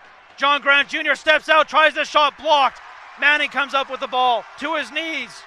Behind his own net now to John Harnett. Dan McRae ahead, calling for it, just out of his reach. And it goes instead to Ward, and McRae goes piling into the net, and he's clutching his right or his left knee. Dan McRae down, it's grabbing his knee. The trainer coming out, you can see the pass just out of his reach there, and he went down hard. Looks like his knee collided with the post, and he went down. And as a result, now he'll have to leave the floor, as the Mammoth will get another chance here on offense to end this game. Yeah, McRae was ahead of the play there and yelling for the pass just out of his reach, and then by stretching for it, went hard in the net. You can see that knee has actually already got some bandages on it, so maybe a trouble spot already. Regardless, it'll be the Mammoth getting another opportunity here to end this game. Have to be thinking they're going to put it in the hands of either John Grant Jr. or Adam Jones. It is Decker starting to play off. He plays it to Jones. He's got John Grant Jr. who takes the pass from him. He's going to work it from the far boards. John Grant Jr. now with it. John Grant Jr. back into the net to Jones, shoots, and Poulin makes the save. Rebound to the slot, and Harnett comes up with it. The Roughnecks will get their chance here as they play it down the floor. Harnett steps over, gives it to his brother, Greg Harnett. Now to Dane Doby. Doby has it. Off the bench to Scott Ranger. Ranger now to Evans. Evans with the ball, hanging on, dancing. Evans leaning on his man, spins off his man, steps out, scores! Sean Evans scores the goal! The Roughnecks are moving on to the West Final as Sean Evans is your hero. It's over, 16-15, the Roughnecks win. Sean Evans puts it home. and he gets mobbed by the Calgary Roughnecks. The Roughnecks get to host the Edmonton Rush next week in Game 1 of the West Division Final after an epic playoff game between these two division rivals. He's known for his passing, but he just scored the biggest goal of his NLL career, and he sends his Roughnecks teammates on to the West Final. Get ready, Edmonton. The Roughnecks are coming, and for the Mammoth, it is just pure heartbreak. They leave it all out on the floor, and it's just not quite enough as Sean Evans ends their season. What a goal here from Evans, spinning once, spinning twice, and firing to the center of the net behind Dylan Ward, who had a magnificent game in the Colorado net. Nothing to be ashamed of for the Colorado rookie, but the Roughnecks move on, and the Mammoth head home. And what can you say about Mike Poulin, Ryan, as he made a couple saves in overtime, and the first time down the floor, the Roughnecks end it. Mike Poulin comes up absolutely huge in the fourth quarter, allowing his teammates to tie the game and then win it in overtime. You talked about it. It's about when you make the saves, and Mike Poulin made the saves when his team needed them. Mike Poulin stopped the Mammoth offense at 15 and made save after save after save down the stretch before coming away with an overtime victory after the Mammoth had victimized him twice earlier this year. Mike Poulin gets his redemption here in the playoffs. There you see the time of the game, Saturday, May 10th, 7 p.m. That's when the Edmonton Rush hit Calgary for Game 1 of the West Final, thanks to Sean Evans' overtime marker. 16-15 is your final, and we're going to try and get a word here with Kayla Spies and Sean Evans down on the floor here as she is trying to corral the hero of the night, number 15, Sean Evans.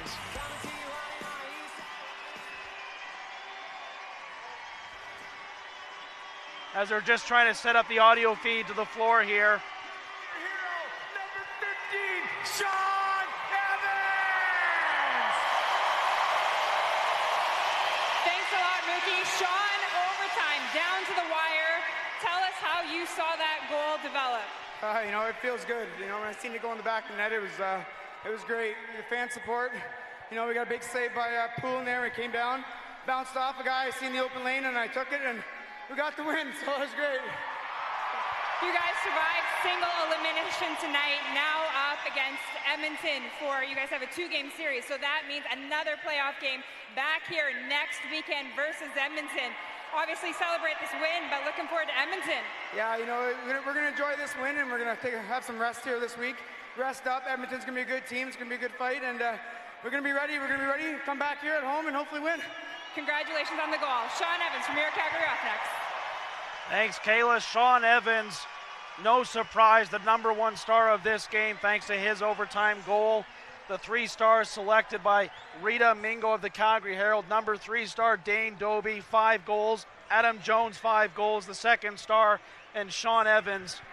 I don't know how many goals he had tonight. I just know he had the most important one. 4 and 5 for Evans on the night. Give him 9 points for the playoff hero as he gets it done here tonight in front of 12,379 fans. And I'm willing to bet a week from now you'll probably see something very similar to that. Whoa, what a game. An absolute classic. If you like the NLL, this game gave you a bit of everything. Let's go through some of the stats from this one. Adam Jones mentioned 5 goals on the night. He led the way for the Colorado Mammoth. We also had a big night from John Grant Jr., 2 and 5 overall. Ethan Iannucci, 2 and 2. 1 and 3 from Cameron Holding. Sean Pollock, 1 and 2. And 1 and 1 from Bob Snyder. And 4 assists from Creighton Reed. For the Calgary Roughnecks, we'll leave Sean Evans for last. Curtis Dixon, 3 and 3, including the critical tying goal in the fourth quarter. Dane Doby, 4 and 4. Jeff Shatler, 2 and 2 on the night. And then, of course, the biggest game from Sean Evans, 4 and 5, and that 4th goal, the overtime winner that sends his team on to the West Final. And again, the details next Saturday, 7 p.m. CalgaryRoughnecks.com is where you want to go to get your tickets to that one. And why would you not want to? If you're a fan of the Rush up there, thanks for watching tonight. Game number 2 of the West Division Final will be on Friday, May 16th, 8 p.m. And the winner of that one, of course, advances to the Championship Series. Visit EdmontonRush.com to order your tickets for that one. And again, earlier tonight it was the Buffalo over the Toronto Rock as they go into Toronto and beat the Rock. The East game 1 is at Buffalo next Saturday, 7:30 Eastern Time is that contest, Ryan, as Buffalo moves on, Calgary moves on, and I think we got a couple doozies when it comes to the divisional final series. Yeah, no slacking from the divisional finals that you're going to see next week.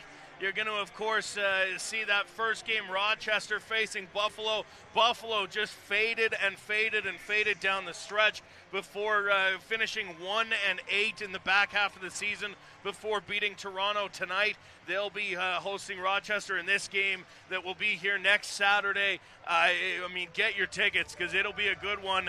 Calgary, one of 2 teams to beat Edmonton this season, and did it most recently just 2 weeks ago. And so they'll be looking to do what the Edmonton Rush have done to the Roughnecks so many times here in the Rough House, which is come in and beat a division-winning team in the playoffs to move on. So that will be a superb matchup a week from now. Absolutely, and of course, all of that playoff action right here on the Lacrosse Network for you to enjoy. Again, the final score is 16-15. Sean Evans, the overtime winner. Ryan, final thoughts on what was a memorable night of lacrosse here, one of the most memorable. Take aside the 2 Champions Cups that were won here on the Dome. I put this one right behind those ones in terms of big nights here at the Scotiabank Saddledome. Yeah, if I'd almost have paid to see this game instead of getting a paycheck. I feel honored to have sat in the booth for this one. An amazing contest between 2 very talented clubs, and I can only imagine what Dylan Ward's future is. The stops he was making tonight, absolutely. The Roughnecks on some other goalies in the National Lacrosse League could have had more than 20 tonight. Dylan Ward was making stops that, quite frankly, aren't getting made by other goalies. The Roughnecks offense was just too much to handle tonight, and defensively, and the Mammoth offense also, again, very talented, very deep, and we'll be interested to see what the future holds for John Grant Jr., because as you get to this point in the season every year, you start to question whether or not he comes back. But at the end of the day, you've got some great young talent on this team like Adam Jones. Absolutely. Again, Sean Evans, your overtime winner. Your final score, 16-15. Calgary moving on to face Edmonton. For Ryan Ballantyne, my name is Grant Farrell. Thanks so much for watching the Lacrosse Network presented by the National Lacrosse League. Have a great evening.